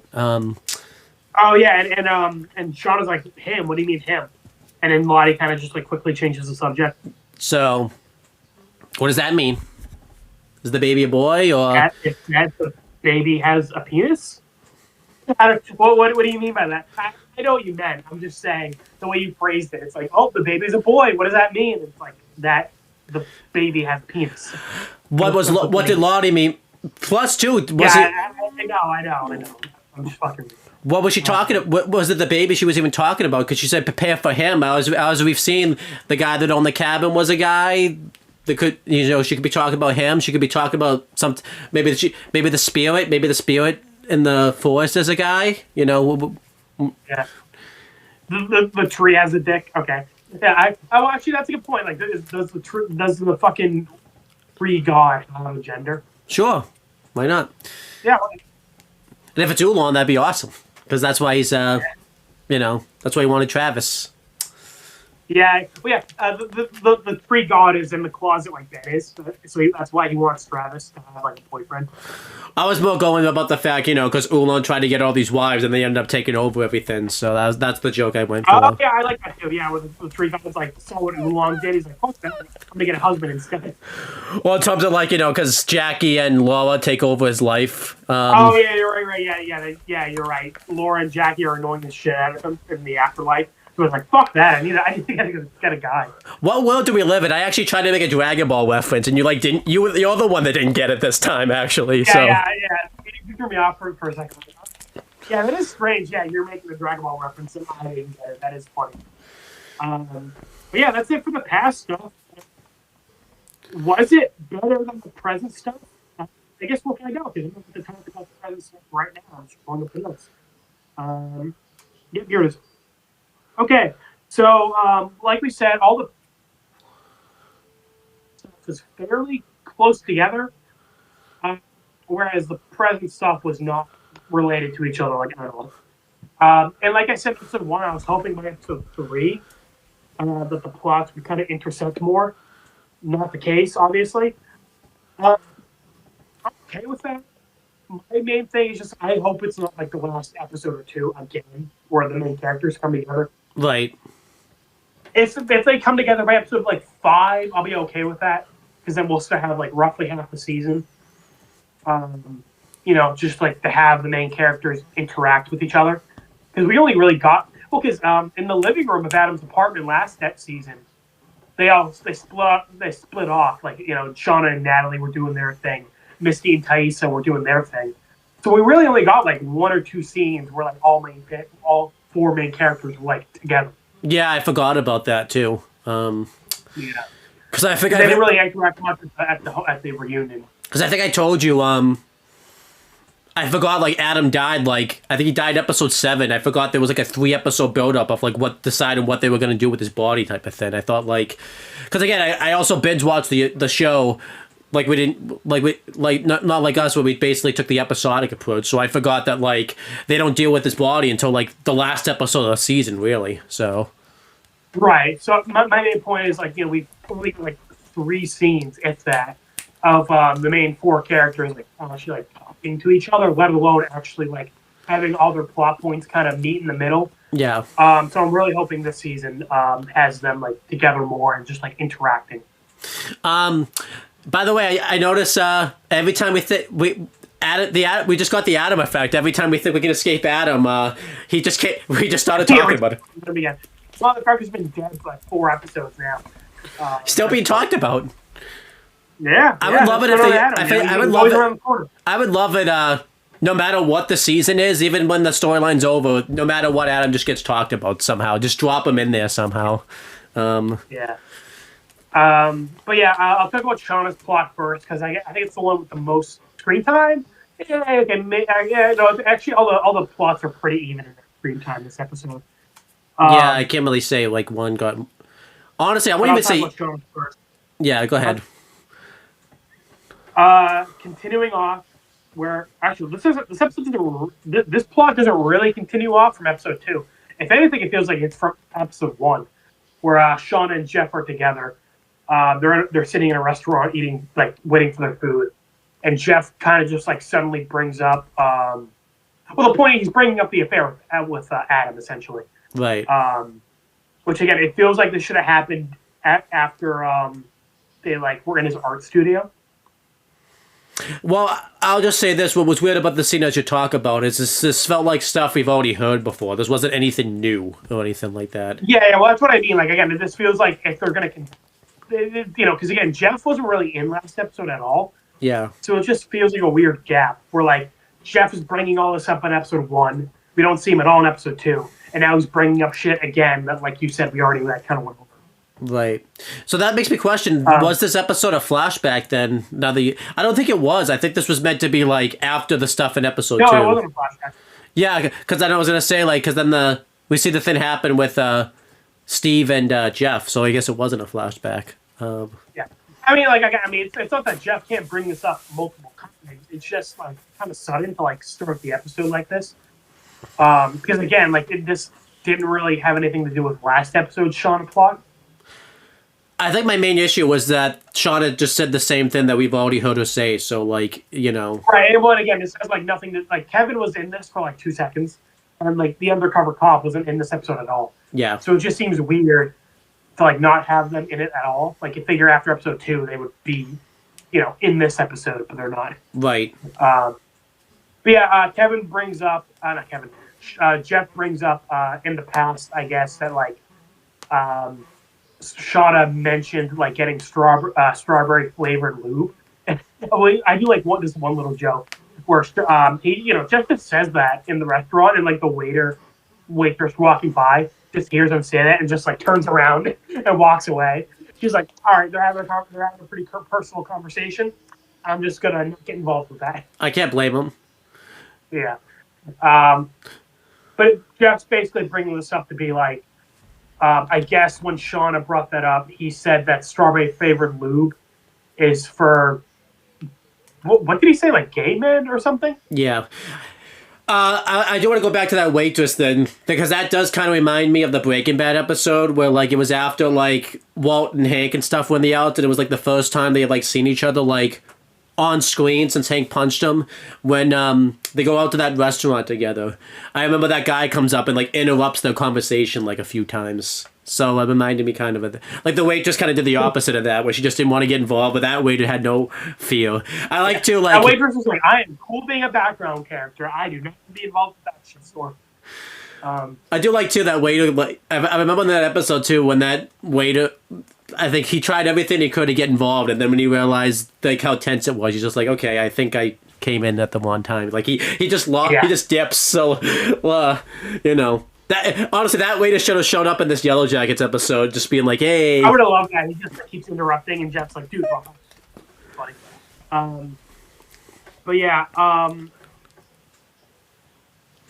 basically, Jeff was saying that was the moment where he didn't want to like experiment that like made him be boring. Yeah. So basically, Jeff keeps blaming himself for Shauna having an affair. And well, I mean, to be fair, Jeff's regrets seem to be similar to Shauna's on the surface, where they just both aren't happy with the people they've become. Yes. They both feel like they've just become boring versions of themselves, and they feel like they should be more exciting people. I mean, you've kind of given... That's exactly what Shauna says, where she says, like, you know, the affair wasn't even about Jeff. You know, it was about her. Yeah. And how she did the affair because it was exciting, and then Jeff's like, oh my God. Wait, she's like, no, not like that. Like, the affair was exciting because, you know, not because Adam specifically was exciting. But, you know, we've brought it multiple times in season 1. Shauna doesn't really seem to be in love with Adam. And yeah, sure enough, she kind of confirms that the affair was just, like, exciting, and it made her feel different from the boring version of her that she's been for the last couple of decades. Yeah, I agree. But they leave the restaurant, and Jeff, like, quickly makes a quick turn. He's like, hey, you know what, we're going to go to like this big concert going on out of state. You know, we'll have fun. We'll like learn how to churn butter or some shit. And then when Shauna's like, I learned how to churn butter in like the first grade. He's like, okay, well then we'll do something else. And I like this. This is Jeff just trying to be like, you know, he realizes they're both upset how boring they've become. So he's like, you know, I'm going to be exciting. I'm going to like do something spontaneous and we'll go have fun. But what happens next makes him kind of realize his version of exciting and Shauna's version of exciting aren't the same. Also, too, I feel like this was a bit out of nowhere. Not a critique, but like in the universe type of thing. Because also, too, like Shauna and Jeff were just expected to go back. Like they didn't have any of the stuff packed or anything like that. Like Shauna's probably thinking, like, what are we going to do? Also, this point that like he just did it like without thinking. He's like, yeah, you know, oh shit, you know, Shauna cheated on me because she wanted excitement. I'll give her excitement, you know. Also, too, it would have been on the surface, it would have made like Shauna look bad because they mentioned they would have to go to Virginia to this concert, and this would make Shauna look bad. Is right after she got questioned by Kevin, she just went to Virginia. I agree. That's a major thing. Is like, you know, you get questioned by the police and then you immediately go on a big road trip like that. Like, okay, that's suspicious. I kind of wish Shauna would have said that to like Jeff, like, like right then type of thing instead of like. Yeah. But something really convenient happens, or like just fucking strange. Like, what are the odds? A guy was like walking the street, and Jeff thinks he hit him, so they immediately get out to go check. And the guy who didn't get hit, he pulls out a gun and is trying to rob him. So basically, implication is this guy kind of just like hangs out here and like pretends to get hit by cars, and then, so when they step out to see if he's okay, he like robs them. Yep. Again, what are the fucking odds that they randomly went down this road, and this guy randomly was, pulling this scam in this spot, I guess. Yeah, because 1 in a million, Owen. I gotta say that's a 1 in a million odds. Hey, good that it wasn't Jimmy McGill. Good that it wasn't Jimmy McGill doing this. Jimmy McGill would have saw right through this. I don't know if you remember season 1 of Better Call Saul, because they tried it. Yeah.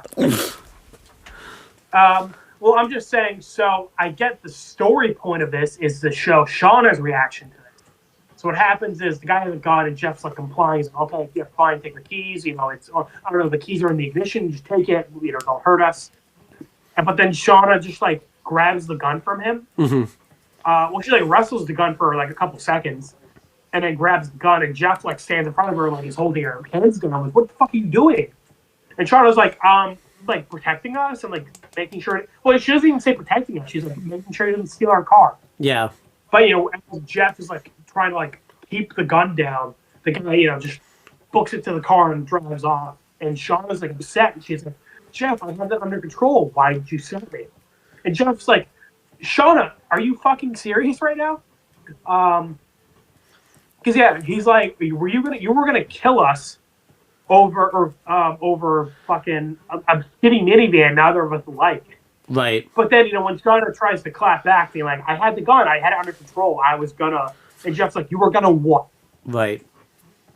Because I think that's Jeff's point. It's like, okay, you wrestled the gun from him. Like what? Because again, he could have, once she grabbed the gun, he could have just fucking pulled the trigger and like, shot Jeff. Yeah. Or Shauna. And the other point is like, okay, you got the gun. Now what? Are you gonna kill this guy over the fucking shitty minivan neither of us like? Exactly, because this guy wasn't gonna pull the trigger either, type of thing. So, I think he. Well, it's like, okay, well, that's the thing. It's like, okay, in a weird way, okay, it's stupid to grab the gun from the guy who's holding you hostage at gunpoint, like point blank. She got the gun, cool, but like again, what are you gonna shoot him? Yeah. I get, I get defending yourself, but shooting the guy over your shitty minivan that, like, again, neither of you like. And obviously, Shauna's trying to like come up with excuses of why that's the right decision. She's like, my purse was in there, and like Callie's teddy bear, she loves it. And well, one, it's like, okay, cool, your daughter's favorite teddy bear from when she was 6. You're gonna murder a man over that? That she probably has it, and Jeff points out too, like that she hasn't played with since she was like 6, probably too, and everything like that. So yeah, exactly. So I mean, even if Callie played with it now, it's like, again, are you gonna murder a man over your daughter's favorite toy? Yeah. Jeff could have felt. I assume it's more so your point, but also Jeff could have felt like a little emasculated too here, because then he does make the point to mention like, yeah, you have the gun. Like I think he kind of wanted to be the one to defend the family a little bit here too, type of thing. Like yeah. So I mean, Jeff was complying. He was like, okay, let's take the keys and go. Yeah. So I don't really know if that's that'd be kind of weird if like you just got robbed and like held at gunpoint and you're worried about like feeling less manly. Like, okay, I feel like that's not the point. Yeah, she's probably like, what the hell are you gonna do? But like, again, because of the argument they just had, I feel like it's more over Jeff because Jeff was like disturbed how like again Sean almost got them killed. And again, she got the gun. What was she going to do with it? Murder him? Over a minivan, yeah. Yeah, over a minivan. Yeah, if the guy was going to actually kill him, sure, that's one thing. But, like, you have the gun. He's defenseless. What? Are you going to just still shoot him? Yep, I guess so. Yeah. And yeah, so I basically, from a storytelling point of view, that was the point of this, was to show how, like, psychotic Shauna is deep down, and, like, how willing she is to just murder over, like, anything. Um, but from, like, just a realistic, or I guess it's just, like, it's too convenient, you know? Like, I get the idea, because, you know, they just had that conversation about, like, excitement. So the idea is like, okay, this is showing the difference Sean and Jeff have in, like, what they view as exciting. But, like, it's just too convenient. Yeah. I'm like, what are the fucking odds they go down the street randomly? What are the fucking odds that this guy is, like, pulling the scam here? What are the odds that Shauna grabbed the gun and didn't fucking murder them, you know? I feel like this Better Call... This is just a series of coincidences. Yeah, and you don't even have the stupid supernatural wild bullshit to, like, justify it. I feel like they did this better in Better Call Saul because they make mention that the guys that Jimmy hits, like, they pulled the scam a lot and everything like that type of thing. Yeah, yeah. I guess you can argue what are the odds they do the scam on Tuco's grandmother? That was an accident, though, I think. So, No, but I'm saying, like of all the people in Albuquerque, what are the odds it's her? No, I'm talking about the first time Jimmy meets them at all when he hits them. No, I know that. I'm saying that's fine because, like you said, they do the scam all the time. I'm saying, what are the odds that they do it to Tuco's grandmother? That's true. Like, that seems convenient. Well, it's also, like, the first time they do this after Jimmy joins them. Yeah. It's like, what are the odds the first time Jimmy does this scam with these guys, and it's the fucking mobster's grandmother, you know? And it's the mobster that we know from Breaking Bad. I'm pretty sure they did explain that somehow. Like, I think they got the address wrong, so I'm pretty sure they did explain that well. So. Yeah, even then, it's like Albuquerque's a fairly big town. Again, what are the odds? It's like Tuco's grandmother of all people. That's true. Yeah. But yeah, this YellowJackets. But I mean, Better Call Saul is normally really good at, like, okay, there's, like, a reason why this character is here or this character does this. So I'm just saying it was, like, like you said the first time around. That makes sense that, these guys pull a scam a lot, so Jimmy wasn't, like, the first person they did it with. But it does. But it seems like here this guy he probably does do this a lot, but it wasn't explained really here type of thing. It just. I'm more so saying, what are the odds that this, again, Jeff just went down this road randomly. Yeah. So what are the odds he just happened to go down this road where this guy's pulling that scam? Oh yeah, definitely. And what are the odds that it was just after that conversation about, like, making your lives more exciting? Yeah, definitely. Because again, kind of we pointed out with Adam, like, what are the fucking odds this whole affair thing happens at the exact time that the blackmailer shit was happening? Well, it's just Adam's character. He's always in the wrong place at the wrong time. And what are the odds the blackmailer thing was happening at the same time as Trevor's murder? Yeah, that was a pretty convenient. Yeah. Yeah, so I mean, like, this isn't as bad as that, but it's pretty convenient. Again, I get the story reason why it's to show how, like, Jonah's kind of a psycho. Yeah. But, like, it was just too convenient. It just felt like the writers wanted this to happen, so they just made it.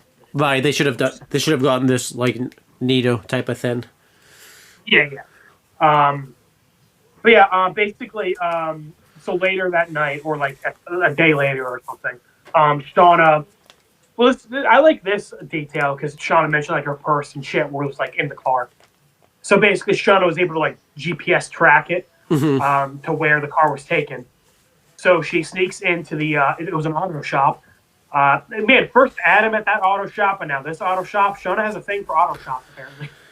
I will say probably not the best idea for Shauna to go do this since she's already under investigation for murder, and she just used now if she ended up having to pull the trigger here, that would have, like, made us even more guilty type of thing. So not the best idea. Oh yeah. Well, again, I think this was, like, Shauna not thinking clearly, and, like, as we said, Shauna, like, as you're gonna say, she's, like, so excited at the idea of, like, murdering this guy. Yeah, but not the best idea to take an Uber to go here type of thing. No, it's incredibly moronic. Oh yeah, I forgot she took an Uber here. Fuck, that's right. Yeah. So. That was dumb. I thought she just, like, walked here. I forgot. No, that's why right, that was my point. Uber here. That was my point, yeah. Right, okay. That's dumb. Shauna, okay. Yeah, again, you're right, because she's being, she's under suspicion by the police. Yeah. You're right. And she knows that. Okay, wow, that's dumb. I totally forgot about that. That was, yeah. Because I think, because she went there with the intention. The driver's like, are you sure this is where you want me to drop you off? And she's like, yep. And he's just kind of like, yeah. Okay, so obviously this is supposed to be like a very dangerous part of town. But yeah, my point is like, because I think she went there full on to kill this guy, because she says that. So why the hell would you take an Uber? Yeah. So again, like, a murder happens, it's reported on the news the next day. That Uber driver's gonna be like, oh, fuck. Yeah. You know? Report it to the police. They're gonna be like, oh, so Shauna murdered this man. Okay. And she was already under suspicion of murdering Adam. So, cool. Gotcha. Yeah, not the best friend. You're right. Oh, that was so stupid of her. I didn't even think of that. I know. So when you were trying to talk me out of it, I didn't realize you forgot you took an Uber there. But no, she took an Uber there. Yeah, she took an Uber there. Yeah. I thought you were saying of just like walking in and like planning to murder this guy. I'm like, okay, that's stupid. No, but like, I wasn't. Kind of buy it. But yeah, you're right. I'm like, okay. Well, I'm not upset that Shauna wants to murder this guy. I'm upset that, like, Shauna, if you're gonna murder this guy, be smarter about it. Oh, I'm not upset about it either. Just the fact that she took an Uber there was like, that wasn't very smart. No, I agree. That's stupid. Like, Shauna, if you're gonna murder this guy, like, don't leave such an obvious trail. Yeah. Like, come on. Professionals have standards. You've murdered people before, presumably in the past. I'm assuming. I mean, I know it's one of those things where like she's not a known criminal, but like. I think you and I would even know if we're gonna go murder someone, we wouldn't like. Also, she bought a phone with her. Take an Uber there. She bought. I'll be again. Okay, this was reported on the news the next day. The Uber driver is obviously gonna know you fucking did it. Also, she bought a phone there too. Like they could trace that shit type of thing too. Oh yeah, again, this is such a large paper trail. Like what? I don't know. The Uber. I guess she's not an expert on it, but like there's not being an expert, and there's just being actually a stupid idiot. I think you were thinking you were going to talk about the Shauna thing like quick, but like it's been the opposite from quick. Like yeah, you pointed out a big flaw with that. You're right. That was actually really stupid. Yeah. So Shauna walks in. There's a guy working, but he's just like he's working under the hood, and he's working with like the burn fucking tool. I don't know the name of it. So, but obviously he can't hear what's going on. So Shauna sneaks in pretty easily. Yeah. And using the gun she swiped earlier, I guess Jeff and Shauna didn't decide to report that their car got stolen and turning the gun, I guess.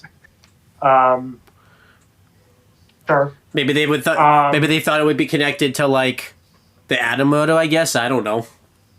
Yeah, I guess. Yeah, sure, fine. I can buy that one. Okay, so I thought Shauna's plotline was one of the best parts of this episode. Yeah, I'm seeing there's kind of a lot of stuff wrong with this. So you can see why this episode, I was saying, this is probably C+, because the Shauna plotline was kind of weird, so. Shauna walks in, and it's like a fucking Italian stereotype dude. He's got like the fucking gold chain, he's wearing like a wife beater shirt, and his mechanic outfit. I'm like, all right, dude, can you be any more of a stereotype? Yeah. The only way he can be more of a stereotype is when he talked, he fucking like moved his hands, I know, yeah. Are you trying to hold gunpoint? It's so bad. I'm Italian. I can make that joke. My great grandfather was literally in the mafia. I don't know if you do that, but you've told me this. Yeah, you've told me this. Okay.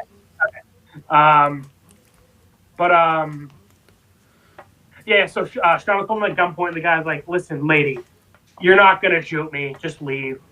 And he's like, I don't even know what you're talking about. Anyway, minivan. What minivan? What's a minivan? I've never heard of a car before. And he points out that like you're shaking, like you're not going to shoot me. And then Shauna interrupts him, being like, "Do you know what it's like to peel the skin off of a human being?" And then she just like describes it, how like the human skin really sticks to like the meat, and just like goes into detail about. And obviously, she was the person like skinning the animals out in the woods. Yeah. But this is interesting because she didn't skin Jackie. Jackie was intact. They burned her and then they ate her. So this must be something that happens later on, type of thing. Right, and you could argue with Adam in the bathtub. Natalie was like, "Do you remember how to do that?" And she's like, "It's like riding a bike." You could argue, she's, because she cut the animals. You could argue she's relating it to killing them. But this is like confirmation that they are going to kill more humans out there, and Shauna is going to basically like skin them and put them up like she wouldn't, like she did with the animals in the theater. This makes you question who it is, and it's interesting, but not because it could just be another random background person they just add to the show type of thing. So right, I'm going to say, well, Owen, we know it's for a fact it's like not any of the main characters aside from Ben and Javi. Yeah, that's what I'm saying. But so it's interesting, but not interesting because it's like, okay, is it just going to be a random background character they bring in just to kill type of thing? So right, like okay, it's going to either be like the two random background characters from season 1 who were in 2 scenes. Oh no, what a loss! Yeah, one of which isn't even the same person anymore. Or Crystal. It's like, oh no, Crystal. I would love it if they pull that river. Even Javi, because Javi fucks off all the time. The only person I would give a shit about dying right now is Ben. Yeah. I would love it, by the way, if they brought that actress back from the first time in the old Riverdale plot, which is like, yeah, where she comes back and she's like, guys, I'm the real whatever the fuck my name was. That'd be awesome. Yeah. I want her to say whatever the fuck my name is, because again, I do not know her name. Yeah. Yeah. But continue with Shauna. Basically, Shauna says, like, the reason I was shaking wasn't because I was scared. I was excited because I was thinking about how much I wanted to do this. And I like how the guy is, like shaking and, like, obviously horrified. Yeah. Now, and Shauna says, like, the face people make when they die. It's the exact same face you're making right now. So I like this. Obviously showing that, like, not only has Shauna killed people in the past, she enjoys it. And I like this. Remember back in season 1, when she killed Adam, we saw it was, like, past Shauna. I mentioned that, yeah. Yeah, I know. So I'm just saying, I think, like, basically the idea is Shauna doesn't like the person she is now. So, like, murdering basically takes her back to, like, when she was younger, essentially. Yeah, I like all of this because then Shauna gets into the minivan and, like, leaves. Yeah, so basically all that's set up. Like, you think Shauna's gonna murder this guy, and then she decides not to. She takes the keys. But I like how she kind of just, like, is like, okay, so I'm taking this and leaving. Bye. Like, she kind of reverts back to, like, her, like, normal housewife attitude, and then just leaves. Overall, I liked kind of how, because then really the last of this is like, do you want to just talk about the last little bit we see of Shauna, and then we'll like. So I mean, the creepy thing is Shauna goes home, and like goes into Callie's room while she's sleeping, puts her like teddy bear there, and walks out. Anyway, normally this would be a very sweet scene. It's like, oh, the mom is like giving her daughter like her old toy. That's sweet. But then it's like Shauna nearly murdered a man. Yeah. Over this, And she was basically saying how, well, the idea is, again, it's like Shauna isn't even doing this about the minivan or the fucking teddy bear. She just wanted to go fucking murder a guy. And I mean, she like backed out of it at the last second, but like she was fully intending to do it. Yeah. It'd be better again if you didn't take Jeff like. walks in and is like, how did the minivan get here? Kind of like knowing that Shauna did something. And then Shauna just sighs. So, by the way, I do want to point this out. I like the actress for Shauna, but she sighs a lot, I noticed, and it gets kind of annoying. They should do a side. There's probably a side count of Shauna. I want to do a fucking stick compilation because she does it like 5 times an episode. Probably. Yeah, overall, the Shauna stuff, it was kind of good to kind of get like a study of what her character is and like who she wants to be. They just could have done it a little neater. I feel like the biggest thing I just can't get over is the fact that she took an Uber knowing she was going to go kill this guy, knowing that she's under investigation by the police over Adam's murder. That was stupid, and that kind of ruins the whole thing. Yeah. So, like, what were the odds this guy did this to Shauna and Jeff at that specific time? And Shauna taking that Uber, yeah, that was both really dumb. Which is, again, I really liked this plot, but then as we, like, talked about it more, I was like, oh, wait, this is actually kind of stupid. Right. Like we talked off camera about Red vs. Blue Season 8, where it's like, damn, like a couple little tweaks would have made Wash and Meta's like villain arc in the season so much better. Same thing with this. I feel like a couple little tweaks here would have made this plot line a lot stronger. Yeah, definitely. But it kind of falls flat when you like look at it closer. Oh, there's a big scene you missed with Jeff and Steve at the gym. Oh, right. That's not Steve. Ryan. Not Ryan. No, it's Steve. What the fuck is the guy's name? Kevin. Kevin. I don't know where you got Steve from, and I don't know where I got Ryan from. That's Ben's actor's name in real life. Oh, okay. Well, so imagine that's how we get confirmation Ben's alive. Jeff's just at the gym and fucking Ben's lifting weights with him. That'd be awesome. That'd be horrible. Imagine that's how we find out fucking Ben's alive. Oh, that'd be terrible, yeah. Well, to be fair, it'd be better than how we find out Dan's alive. Yeah, the trailer. Yeah. We'll talk about that in episode 4. Yeah.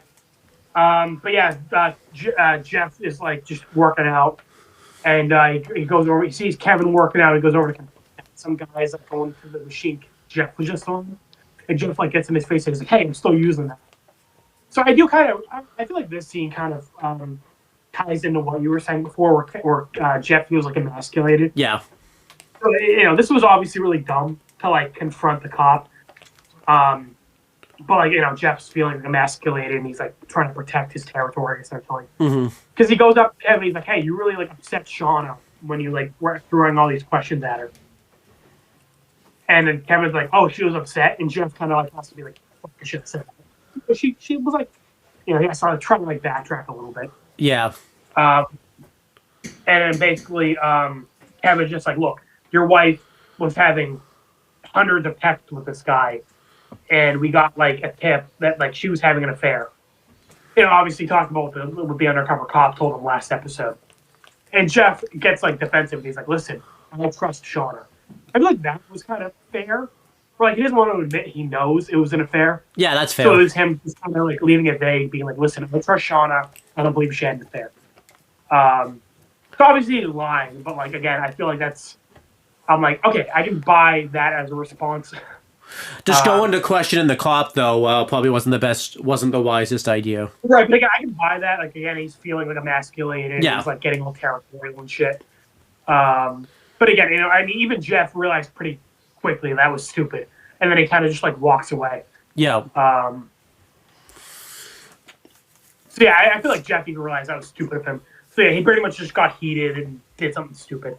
Hopefully he tells Shauna that he did this. Because if Kevin like confronts Shauna later, being like, "Oh yeah, I talked with Jeff. Really interesting," and that would put Shauna on the spot. Yeah, this I don't mind. Jeff doing something stupid because like he realized it right away, but like it showed that he's flawed because he's like feeling emasculated. So I didn't mind Jeff doing this mistake here, just because. As I said before, I don't mind. I don't expect the characters to be fucking like all-knowing gods who always make the right decisions. I'm just saying if they're gonna make a wrong decision, have it make sense. Yeah. Like I need reasons why they would do this stupid thing.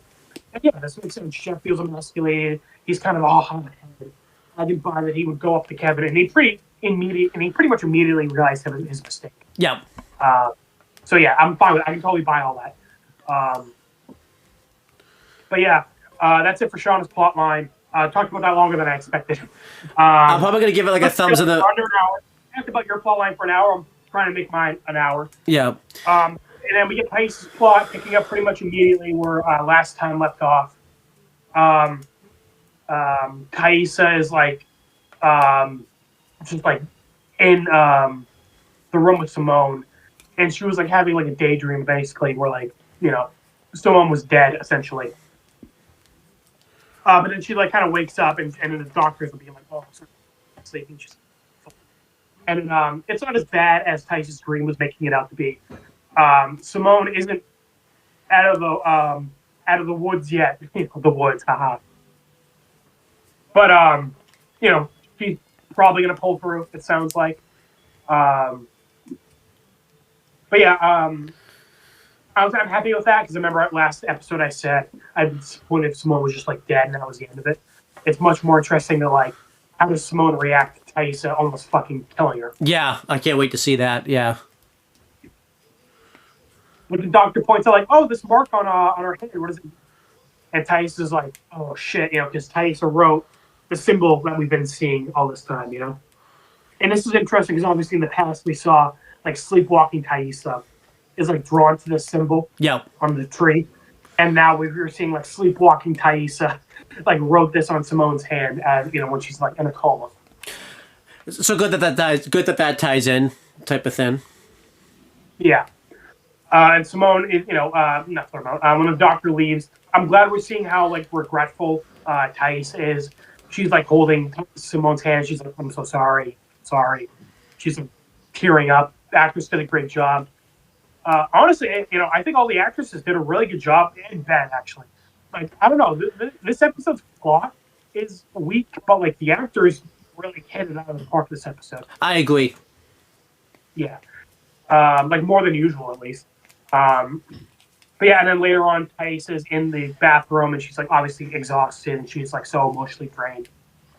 But I like this detail because last episode we got that little thing where Thais was sitting in front of like her makeup mirror, and then we saw like the reflection like move its head. Yeah, I liked that. And the same thing here where Thais like turns around and like the reflection isn't like matching her. And when Thais turns around, she notices and she's like, "Oh my god, what do you want?" And this is interesting because obviously Van in the past asked that same question. And before the alter ego or sleepwalking Taissa, lady out of the tree, lady who is sometimes in the tree, like told her like she follows the men with their lies. But this time she makes like she doesn't talk, she just does this. And I think it's obvious. I mean, I could be fucking wrong because you've seen the show and I could be talking out of my ass. But I think this is supposed to mean like Van. Okay. Because last season Van had that eye patch, that obviously went like this. Yeah. By the way, she did. If she like covered her eyes, I think she'd be in the man in no eyes. Yeah. But like she was only doing this over her eye. That makes me think she's talking about Van. This would be so much better if because no one I don't think would have guessed Van had Van not shown up probably in the trailer probably. So that's like that. I don't know. I feel like even because, like I said, I think the idea is like she's like doing the eye patch thing. Remember, Van was wearing that eye patch for a couple episodes. I think it'd be more questionable though if Van didn't show up. Yeah, it'd be less up in the air. But it's like, okay, somebody who's tied to Taissa, somebody who's like who knows about her sleepwalking. Yeah. And again, like they're doing that. Like, okay, it's obviously. But again, it'd be better if. I think people still would have guessed Van, but like they'd be like, "Is this?" There'd be more like them guessing.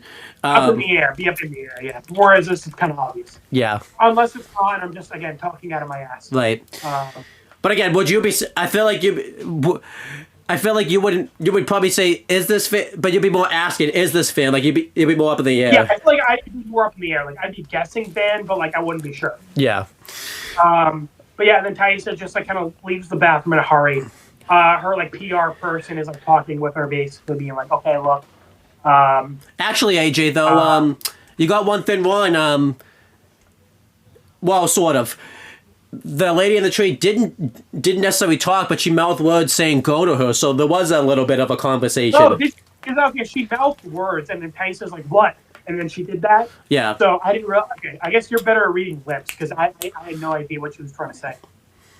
Yeah, I guess I am. So I guess if you need someone to read lips, I'm your person type of thing. So. Awesome. I was trying to segue after that. I can't.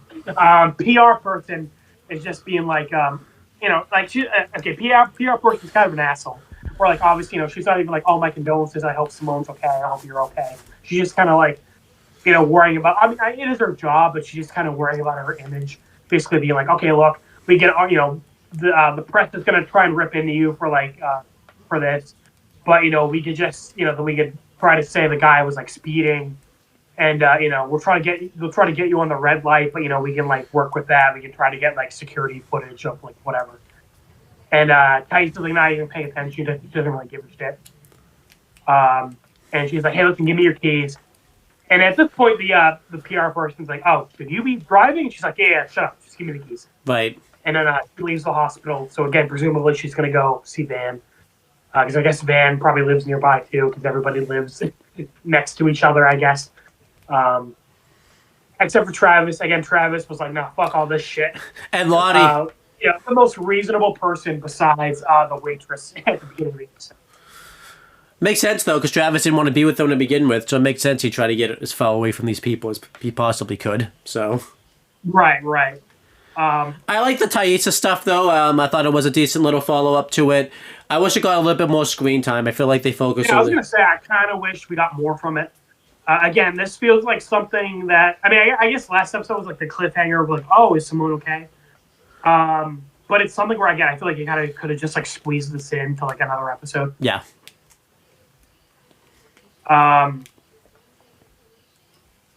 Yeah, okay, so that's it for Tyson's plot. Now it's Misty's, I guess we'll do. So she's, she's hanging out with Elijah Wood, star of Lord of the Rings and in Red vs. Blue. He's taking his break from those sets to come be in YellowJackets. And, when they were 15, when he was 15 and she was 13, they did a movie called Into the Storm or Into the Ice Storm, something like that. So, they got to reunite. I'm going to Google that. I'll have to watch that sometime. But basically, she meets him at like his boat, which of course he was written in that letter that he wrote her last episode, Into Storm movie. I would just look up Elijah Wood's wiki because I don't think that's the name of the movie, because there actually is a movie called Into the Storm and it's not right. Okay. So just look at Elijah Wood. Yeah. But yeah. And Misty comes up and he's like, "Hey, what's up?" And she, so they're basically like, he's saying like, "Oh, it's an honor to meet, the legendary Redditor or whatever the fuck her username is." They just get introduced to each other, and then a big thing I noticed is because Misty's been pretty upset that like Elijah Wood has been like one-upping her like every which way. So a big thing I noticed, like you said, like Misty kind of gets like flattered. His compliments, basically. No, she tries to one-up him by mentioning his actual name, like because she mentions her username, but she mentions Walter Tattersall or Walter Cruz, whatever his name is. What I liked about this, and I think Walter White. That'd be cool. But what I liked about this is I think Misty said this to try to rattle him. Elijah Wood didn't get rattled from this. He was actually flattered and like it was kind of like he just kind of moved on from it. Like they just kind of had a normal conversation. Yeah. I am interested in I don't remember his name. I'm just calling him Elijah Wood. I'm interested in Elijah Wood's character because he seems to be an ally to Misty, but like at the end of the episode, it kind of gives the vibe that like he has some other stuff planned. Mm-hmm. But, like, in the interview, it seemed like he was kind of, like, confused on what to do. But it makes me wonder if that was, like, an act. Yeah. Yeah, I guess we'll get more into that in a second.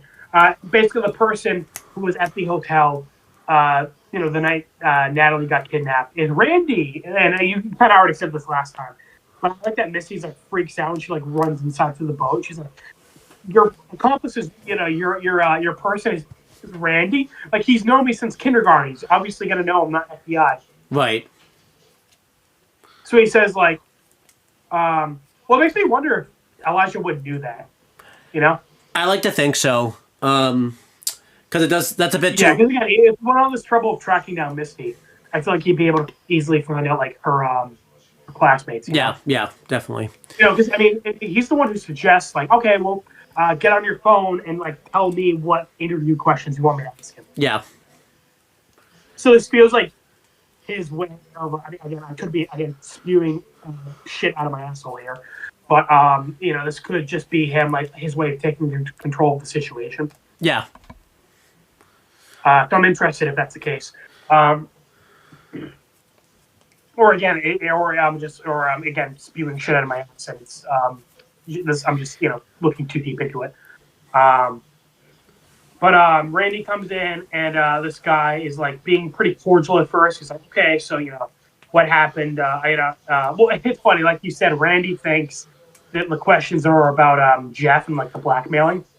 Yeah, I do have to ask, by the way, too. Is it common that an FBI agent would call you for questioning on his freaking boat? Because that seems a bit like I mean, I mean, none of this is like how the FBI would do things. I know, so it does seem weird. I could buy that Randy doesn't think it's a miss because I guess in the show he's been kind of known to be a little bit of an idiot type of thing. So I just think it's funny that Randy didn't question that type of thing. Like, why am I meeting you on a boat type of thing? Like, not. Well, they even joke about later when they're like, "Oh, we can like threaten him and say it's international waters," and he's like, "We're not on international waters," and they're like, "Yeah, well, he doesn't know that." Yeah. So they even joke about that later. Yeah. Like he doesn't understand how any of this shit works. But I like how Randy was like kind of being closed-lipped and like very like off, or like he was being like hesitant to answer. Mm-hmm. But then when he mentions Natalie, he like loosens up. He's like, "Oh, this is about Natalie? Fucking, I don't know. She's probably in a room fucking doing drugs and cocaine and shit." This was kind of So a good I like way. how once he realizes something about Jeff, he like loosens up and Yeah, I did. This was kind of a way to like intersect the plots a little bit without having the characters on screen. I kind of like that Randy thought he was being interviewed about the Jeff thing, and then when he kind of realized he wasn't, that was kind of a way to intersect the plots without being too much in your face about it, type of thing. Well, again, I really hope they end up finding out that Jeff was the blackmailer and Shauna like lied to them about Adam and all that. Right. So I mean, obviously, so like that'd be interesting if Misty was like, hold on, what do you mean by that? Like she wanted to like probe that a little bit more. Right. Well, I wonder. But whatever, it's fine. Yeah, because Misty kind of moves on from it, type of thing. Yeah, which I get. She's like laser focused on like fighting Natalie, so like fine. Yeah, that's fine. But again, I just hope that isn't like the end of it. Like I do hope they find out about the blackmailing stuff. Yeah, that'd be nice. But yeah, Misty's saying like hit him, like get more information because Randy's like, sorry dude, I don't know what happened with Natalie. Again, she was just doing her drugs in her room probably. Like I don't really know much more than that. And Misty's like saying to Elijah Wood like hit him. And then Elijah Wood goes to like Misty in the bathroom, and he says like, excuse me, I have like some illness where he has to take a shit a lot. I forget. He says like MB or something. Yeah. And he's like, I'm not hitting him. But Misty's like, just do it. And again, this makes me curious about Elijah Wood because he's like seems really taken aback by Misty, and he seems like out of his element here. But again, it seems like they're weirdly setting him up to be kind of like a mastermind. Like he has like ulterior motives. Yeah. So I'm curious, like, how much he's just like acting here, and how much he's like genuine. It does feel like like Misty's kind of met like her like equal in terms of like brains and everything like that. So that's what's pretty cool about this too. Yeah. But he walks out there, and Randy's like making conversations, like, "Oh, dude, I hope you're feeling better about you taking a shit and all that." And he just walks up. That's awesome. And Randy's like, "Dude, that was really funny. I like that. That was funny." Might be the funniest thing that's ever happened in this show, probably. Honestly. Yeah, probably. It's probably the funniest show. And then, I like how Elijah Wood starts like smirking, like when he realizes how like panicked Randy's getting, and he's like starting to talk more. And Elijah Wood just pulls out like I don't know, I forget what it was. It was just like a tool, like a scalpel, I guess. I don't know. Well, like he said it was like a torture device, and he says, like, "Oh, we're in international waters. I can torture you." And he's like, "Think harder, Randy." And Randy's like, I don't know. There was like a group of people, at the hotel that night, for a couple days, and like, they were all wearing purple or something. Yeah, I do like, by the way, too, when Misty was feeding him questions. He like asked the questions in his own way too. Like he didn't do it word for word of how Misty asked it too. Yeah, it's funny because I'm pretty sure Misty even said like, "Don't go off script. Like say exactly what I said." So I like that he because him thinking is like if he said exactly what she said, it would have sounded like someone's pulling the strings. So I like that he like kind of went off script. Yeah. But I like how Elijah Wood is just like, you didn't think to mention that earlier. That like a group of people all wearing purple were like at that hotel for days. And he's just like, I don't know. And he's like, did you interact with them? He's like, no, I just told them they were dicks because they drank all the Fanta in the vending machine. And then he leaves pretty much. Elijah Wood tells him like, don't go out of town in case I had more questions for you. So basically, Misty and Elijah Wood touch base, and they're like, "Well, we can't really do much with that." But then but then later on in the day, they're like, "Wait a minute, they drank all the Fanta in the vending machine. They used their credit card. We could go check to see like where that credit card like came from." Yeah, that was smart. But Misty's like, "Oh, thank you so much." And Elijah Wood's like, "Hey, so why were you downvoting on my Adam Martin things?" And Misty comes up with a bullshit story like, "Oh, I'm friends with Adam's mom, and Adam had a drug issue, so like he's probably overdosed, dead somewhere, and like I don't want to like bring that up to his mom." And she mentions like, "Oh, you care so much about your mother, getting her into a retirement home. I'm sure you understand, the need to protect the elderly." And Elijah Wood is just like, "Oh, that lady wasn't my mom. She's just someone I knew getting evicted, so I was like, fuck it, two birds, one stone." Yeah, I like that. He's like, "You did all that just to like meet with me? Why?" And Elijah Wood says, "Hey, I'm just, maybe I'm looking for a Sherlock to my Moriarty." Oh, and if you don't know, Moriarty was like the only person in the Sherlock Holmes like novels who could like match him like mind wise. Yeah, that's what I figured. Yeah, I haven't actually read Sherlock Holmes, but I'm pretty sure like the end of it is like they both end up killing each other. I've seen one of the movies. I don't know which one though. Right. Well, I'm saying pretty much the idea of Moriarty is like he was like Sherlock's biggest rival. Yeah. And they ended up killing each other essentially. So like, I get why Misty gets kind of creeped out, where it's like, obviously he's saying like, "I'm your equal, I'm your enemy," I think that was a sign too to show like that because I was thinking too like. I assume that means that Elijah Wood's not buying the story that Missy just said. That was supposed to be a sign of that. Because I imagine... I guess... Wait, he's saying, like, "I'm your intellectual equal." So I think he's saying, like, "Yeah, I know you're bullshit." Yeah, so I like that. Yeah. Well, again, I'm just wondering if that line about Sherlock's Holmes and Moriarty is, like, foreshadowing or something. We'll have to find out. We'll have to wait. Yes, I guess we shall. Imagine we don't, like Misty and Elijah Wood just like get food poisoning and die, like they're not in the show anymore. It's the reverse Crystal, where she appeared out of the ether. Misty and Elijah Wood just like vanished from the show. Yeah, like Charlie Sheen did, kind of, in 2.5 Men. I was gonna say Kicking It, where that kid who was like one of the main characters, he just like left the show and they like never bring him up again. Yeah, like they don't even give a reason why he's not there. They just never mention him. But yeah, Misty leaves, and I think Misty got the idea. Like, okay, she was thinking, like you said, she was upset that she was getting one up. But it seemed like she was happy to have like an ally. But I think she kind of realized here, like, nah, he's got ulterior motives. He's like not a friend, basically. Yeah. Yeah. So that's it for Misty's plot line. We only got one more. Wait, one more thing for Misty, because you missed a big thing. Oh, so she finds out where the credit cards are from. Yeah, because Elijah Wood like texts saying like it's in New York. So. Yeah. Oh, and then she's like compliments him like, "Oh, of course you're a hacker." They do a joke where he's like, "I have special skills that," and then Misty interrupts him and being like, "So you can just say you're a hacker." He's like, "Yeah. I'm a hacker." Which I think I like that they explained that, because that explains like why he was able to get into Adam's stuff and everything like that. Because MB questioned that in one of the episodes.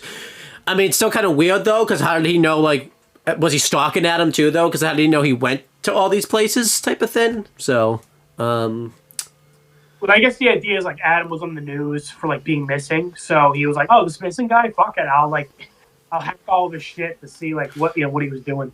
The thing they didn't clear up but is again.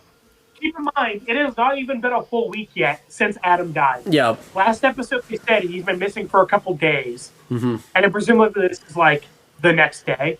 Hey, AJ, you could go on a trip for 2 days in the YellowJackets universe, and they'll just think you're dead. Not even 2 days. Oh, and like literally like a couple hours. Remember, they went to the reunion, and like that night, he was on the news. Yeah. So like fucking half a day, I'm going to be missing. And people will be like, "Oh, where is he?" Well, again, I like the idea it's just Adam. Like, they only give a shit about Adam. Yeah. Like, they're like, fuck, Adam isn't around every corner. He must be missing. I think what's funny about that, we talked about this in the video with Adam. They took time out of the out of the Senate like voting thing to talk about Adam's death. Like they took time out of that. That's how much. Yeah, I love that. Also, by the way, Elijah Wood, I don't know if you want to be equals with Misty. You seem pretty smart. Misty tried to make it look like Adam went on vacation, and people knew he was missing fucking hours later. Yeah. So, like, I feel like you're better than her already, dude. Like, I don't think she's really your equal. That's why I think it's funny that Misty got like upset at Shauna saying that we missed something. I was like, Misty, you're the thing that they missed. You didn't make it look like he was on vacation at all. Like, yeah. And I mean, Elijah Wood, come on, you're star Lord of the Rings. You know, like, come on, give yourself more credit. I know, what has Misty done? Type of thing. So that's a good point. I mean, I don't know what her actress has been in. Oh, she's been in loads of stuff. I'm just saying, probably not as much stuff as not as known stuff as Elijah Wood. I mean, Elijah Wood's like a fucking 8-tier actor, so he's in a lot of shit. Yeah, I will say that they didn't really clear up though, like what a coincidence, because it doesn't like where the hell Elijah Wood lives in this show. Because if he lives in town, that's way too much of a coincidence and all that type of stuff. Yeah, well, I'm like, does he live on this boat? That would be a good question. Because I'm like, he just has a big ass boat. I'm like, does he live here, or does he actually like have a house? And like you said, does he live in town? Does he live out of town? Like, what the fuck is, you know? Because I'm like, yeah, no, too many people live in this one area. It's like, what are the odds? Expand your horizons, like Travis. He fucked off. He was like, I'm not gonna live anywhere near you assholes. I can't blame him. Yeah. Well, look what happened to him. He died. Well, it wasn't his. Well, that's because he went back to those assholes. So. Exactly. Honestly, you're right. He didn't see them for years. The moment he sees Lottie again, he fucking dies on his face. Like, damn. I like to think Travis knew his fate too. Like the second, that's why he went and killed him. So I was like, I'm just gonna die anyways. So I'm just gonna go kill myself. Yeah, that's why he stopped talking to Natalie. When Natalie called him, when he was like, and he hung up, he was like, "Listen, bitch, if I talk to you, I'm gonna die. Like, I cannot be a main character in the show." He actually legit says one number when she calls him, which is funny too. He says one number. I would love it. He'd be like, "Me don't speak English." Yeah. Although I like the Elijah Wood plot, though. That gets like one thumb up. That might be my favorite plot in the present, just because Elijah Wood was awesome here. He was awesome. And the president, yeah, probably. I mean, they got the most screen time. That like. Oh yeah, for sure. Because I was like, Shauna's was probably better, but then I'm like, nah, all that bullshit. Yeah, what are you talking about, dude? Tice was too short. Yeah, and then as we're gonna get to Natalie's, it's a lot of nothing. Yeah, a lot of nothing. And also, Natalie, so you were like wanted to storm out of there, and then you had to stay the next day. It's the next day. Why are you still there? I love you told Lottie like you hate her and you want to burn down everything she's built. So again, why are you kind of just like walking around with Lottie? I will say the time. I will say this: the time and that time is really weird when the Lottie, because like.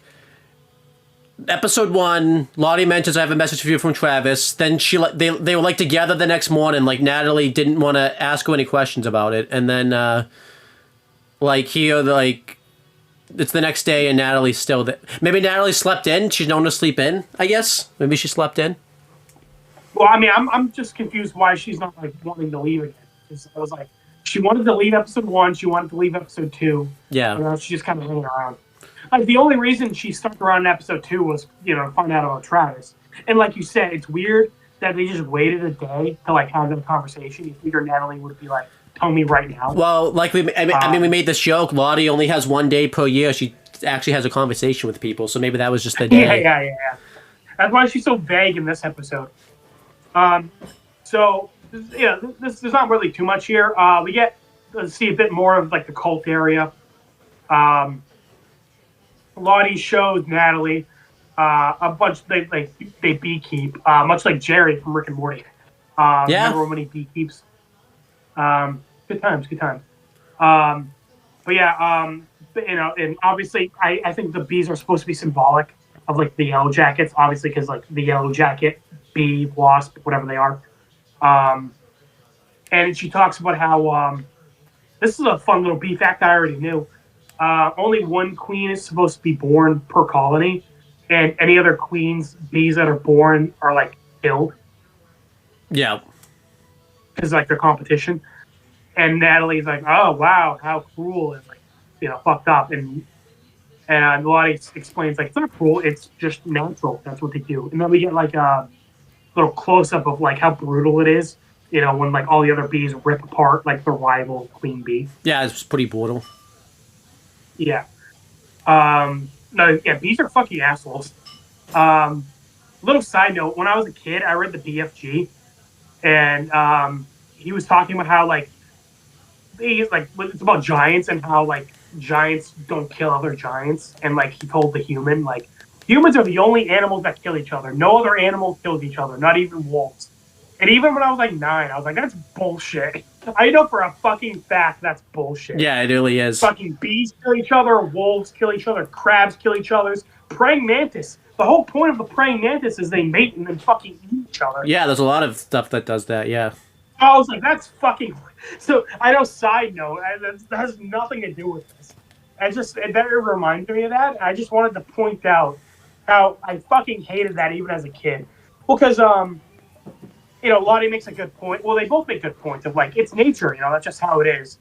But it's, like, it's still cruel, like, it's still cruel and fucked up. Yeah, it really is. Because, because I feel like a lot of, like, Disney movies are like, humans are bad, nature is good. But I'm like, listen, humans ain't perfect, but, like, nature is pretty fucking brutal. So, yeah. like, It's terrible. Yeah. Listen, how cold it is out right now? I'm in Florida and I'm freezing my ass off, all right? Nature can go fuck itself. Yeah. But I think the idea is, like, Lottie's pointing out, like, because, they just had the thing with Jackie in the past. So I think the idea is, like, it's just, like, nature, like, Jackie was dead. They needed to eat. They ate Jackie, Yeah, because this was a good cut to the past. I'm pretty sure it cuts to, like, when Natalie's, like, disposing of Jackie at that time and everything like that. So that was a good cut from present to past.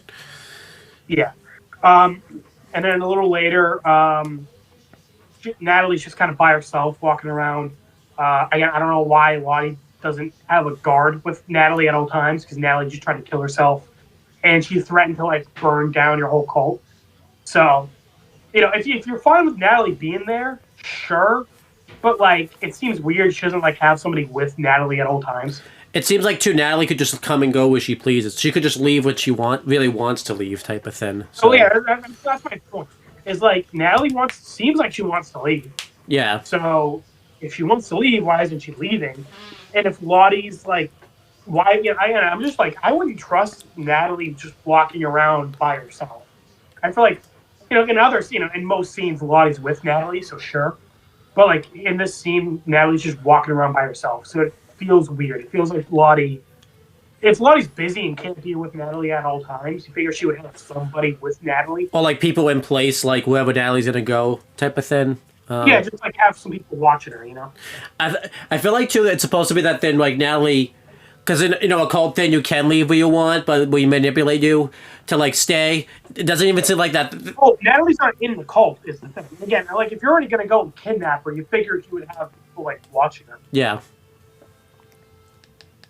I mean, maybe she does, but, like, again, it just seems weird that, like, she's just walking around by herself now, when every other scene, she's, like, with somebody.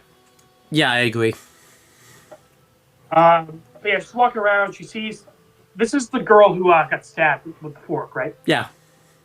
Okay, so she just sits on the bench with a chicken, and then she just casually goes up to a stump and fucking cuts the chicken's head off. Rest in peace, chicken. We should add him to the list of characters without names. Yeah, we could. I'm gonna add him. All right. We'll have to add that. We have to add that Dio too then, from season 1. Couple Dio in season 1. Does the moose count? The moose might not have been real. Yeah. He's half a point. But he didn't die, though. You're true, he didn't die. You're right. But he is unnamed. Who gets beheaded? I guess that throws that theory that everyone says off that chickens will run around with no head because this chicken did not do that. Maybe it's special chicken. Well, how special can it be if it doesn't... Well, I can't really stay away from that. Natalie's like... She points at the distance. Well, I like how Natalie's like, you shouldn't use an axe like that because you could like cut your hand off or fingers off essentially. Yeah, I wonder if that will be a plot point. Yeah. And I like this, obviously because Natalie would like know. Yeah. She was out in the woods and she, and she helped Donna cut up Adam's body. Yes, she did. Yeah. And then she points at a house in the distance. She's like, "Oh, that's where Lottie stays." And it's guarded, huh? That seems strange. Lottie's all about like openness and freedom. It seems weird that she's like, got security on her. Not just And, guarded, people but aren't like allowed in. like locked and stuff too. Yeah. Yeah. And the cult lady makes a good point. She's like, yeah, well, when emotions run free here, because of course a lot of people are all, are here for like therapy and shit, like where they're like highly emotional.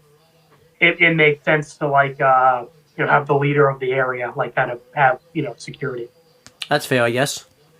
Which I'm like, yeah, fair enough. I mean, obviously it's still kind of, the idea is it's suspicious. So probably Natalie's going to break in there at some point, is my guess. Which I'm guessing that's why Lottie wasn't with her for the scene, So she could know about this, yeah. Yeah. But later on, Lottie's trying to get Natalie to like sign up for like a class or something, one of the activities that they have here. And Natalie doesn't really want to, but Lottie basically kind of just like makes her later on, where there's like a little yoga class. And, they saw this earlier where like they were doing like a group therapy yoga thing, and like a lady was like crying, like all of her emotions were coming out or whatever, and Natalie was just kind of like rolling. Yeah. And at this session, Lottie calls Natalie up to the front. No, Natalie doesn't want to, but Lottie kind of just like twists her arm until she does. I want to say, of course, Natalie didn't really buy into any of this shit, and it makes sense because we saw that Natalie, her first scene in present day was she was at that rehab, and despite being there for like 2 months, she never once like opened up about her past and her feelings. Yeah. So this is pretty consistent. Where like, of course, Natalie like isn't gonna like share or like open up to anybody. She should have sat in the back of the class, but then again, I think Lottie still would have made her go up if she sat in the back of the class. So. Well, she kind of was in the back, and honestly, I was surprised. Natalie was wearing like a purple dress. What else is she gonna wear? She got no. What else is she gonna wear? She got no clothes. Other clothes. Fair enough. Yeah, I forgot. She's been there for like 3 days now, and like one pair of clothes. She must smell really bad. Probably, yeah. But yeah, and then the session doesn't even end up being about Natalie. So Lottie calls up the fork girl, basically being like, "How did it make you feel when Natalie like stabbed you and like almost blinded you?" And she explains that like it made her feel betrayed, made her feel hurt, and she like snaps at Natalie, being like, "Hey, we saved you. You almost killed yourself, and we stopped you."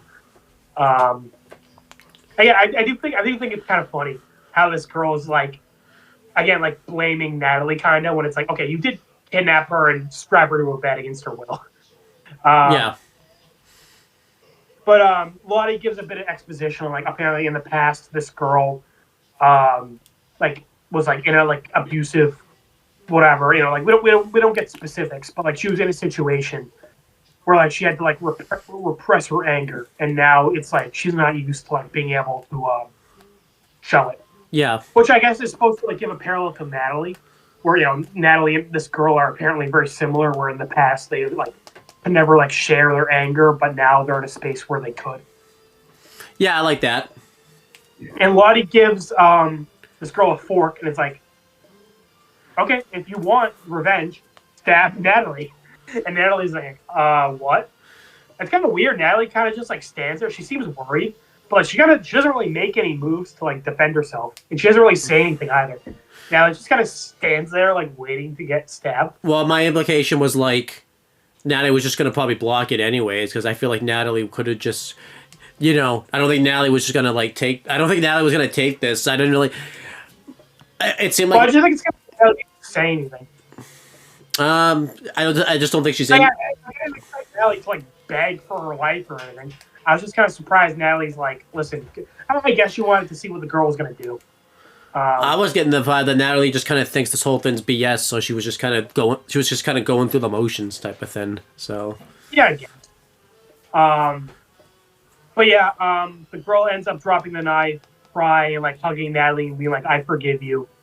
And again, Natalie, kind of like you said, it seems like she doesn't really, it's hard to tell what Natalie's feeling with this.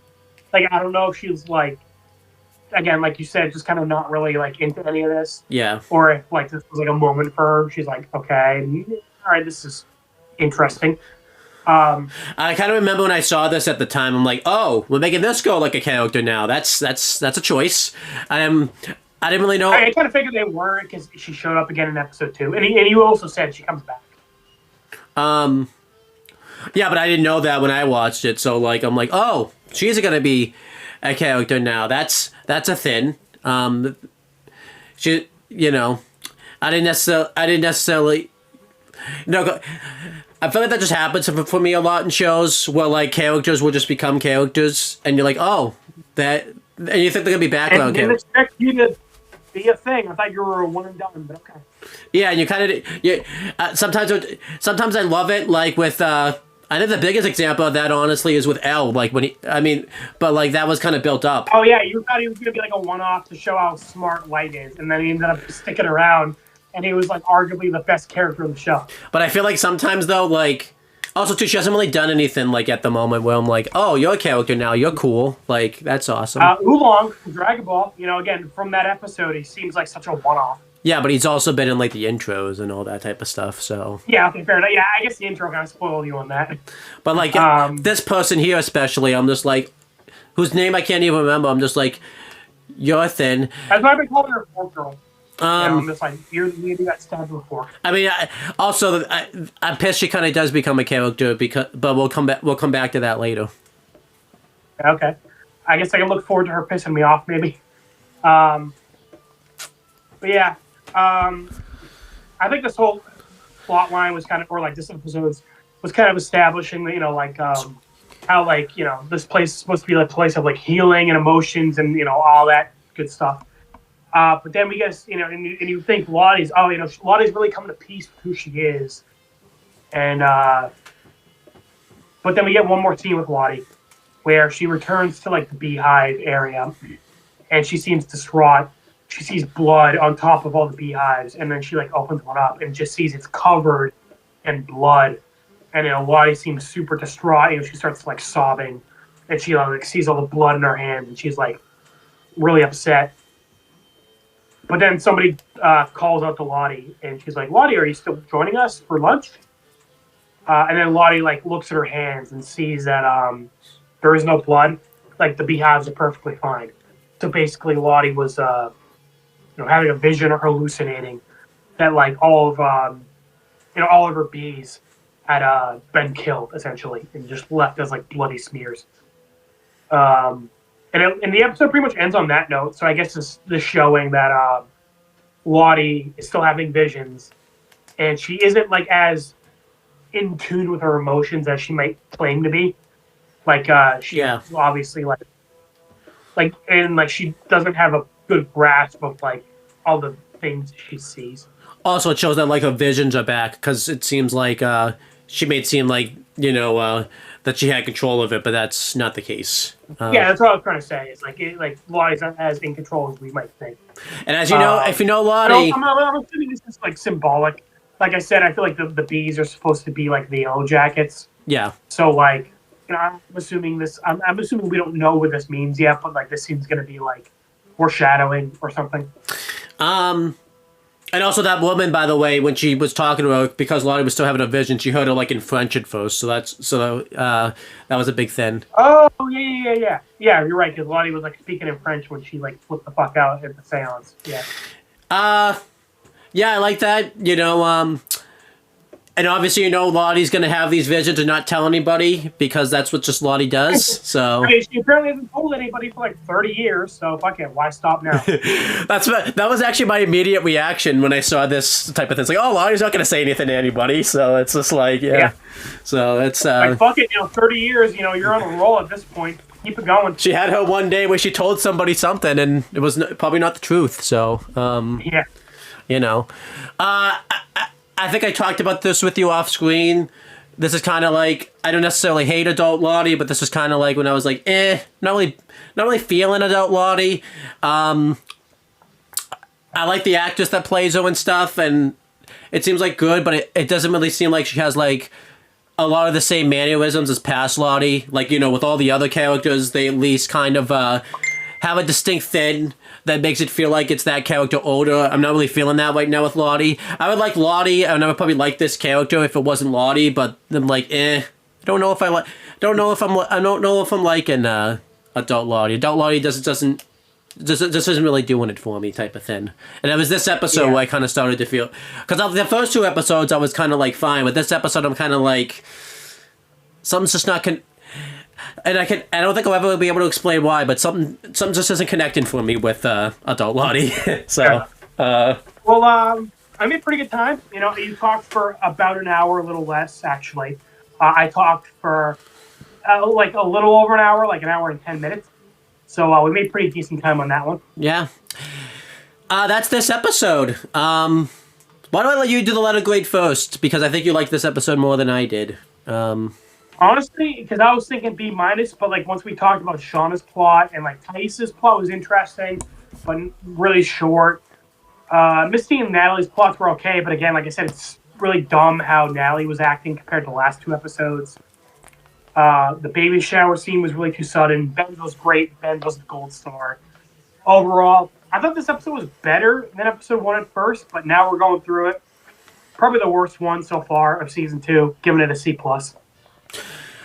I'm giving it the same. It's not just the worst one of season 2. It might be the worst episode of the whole show, honestly, so far. So, well, we'll eventually do a tier list, because I'm trying to think. I'm like, I don't know what episode was worse. Because obviously the wolf attack was bad, but like I feel like the episode as a whole was decent. Yeah, because that episode you find out like Jackie finds out Shauna's sleeping with Jeff. Right, so like it had one really shitty thing, but like the episode overall was like okay. Yeah, we had nothing really coming out of this that like we could really rant about, really praise. It was just kind of a standard episode. Not a bad thing. Kind of boring, honestly. It wasn't even standard. It was just like meh. Kind of meh. They didn't follow up too with like eating Jackie like you would have liked them to, type of thing. Honestly, if Ben was never in the show, they never would have followed up on it. Probably that's the only little follow up you got from Jackie's thin, and maybe the stuff with like Natalie later the rest. But Ben's thin's the best way they've followed up on it, I think. Yeah, I'm interested to see his relationship with Natalie, because obviously they built up like a friendship. So I wonder, because obviously Natalie seems upset about Jackie, but she still participated in eating her. So I wonder if that will like drive a wedge between Natalie and Ben. Yeah, my biggest problem with this episode too is it felt like a lot of storylines you would have liked to get a lot of screen time didn't, like the Thaisa thing, and then the Natalie and Lottie storyline was kind of blonde this season. It didn't really. It was just kind of whatever type of thing. So. And again, I just need to point this out because there's 9 episodes this season. We're at episode 3. We're a third done. It kind of just feels like the season's dragging its feet a bit. Yeah, it is. And season 1 had that issue where it feels like not as much happened as it should have. But as you know, as Natalie said this episode, things are probably gonna get a lot worse from this point. So you could argue, season 1 wasn't, was supposed to be like the beginning of all the crazy shit. But season 2, we should be in that crazy shit at this point. And it kind of, again, it just feels like we're dragging our feet. Yeah, so we'll see what happens in episode 4. If that one becomes like really good and all that type of stuff. But yeah, that's the end of this video. Check out our other videos of Yellow Jackets. We're going to be doing episode 4. Recording that Sunday. I don't know when it'll be up. And then next week we're going to do episodes 5 and 6. And then finally, we can do LVB Season 9, which is awesome. So yeah.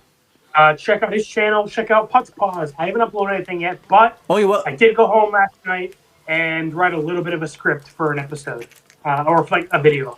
So I didn't record anything. I didn't do any editing, but I did start writing a script for an episode. Because I have a list of ideas, but I haven't really expanded on any of them. So I'm glad I at least started writing something for it. Writing a script is more than you've done the last, almost 6 years that you've done on that channel. Yeah, fair enough. Can you even get into that channel? Actually, that would be funny if you actually couldn't, you forgot the password. You can't even get into it type of thing. So, You know, well, now you've jinxed me. Now I'm going to go into it and it's going to be like hacked or some shit. But yeah, anyhow, thank you guys for watching this video. And since we recorded this in the past, we will talk to you guys in the future.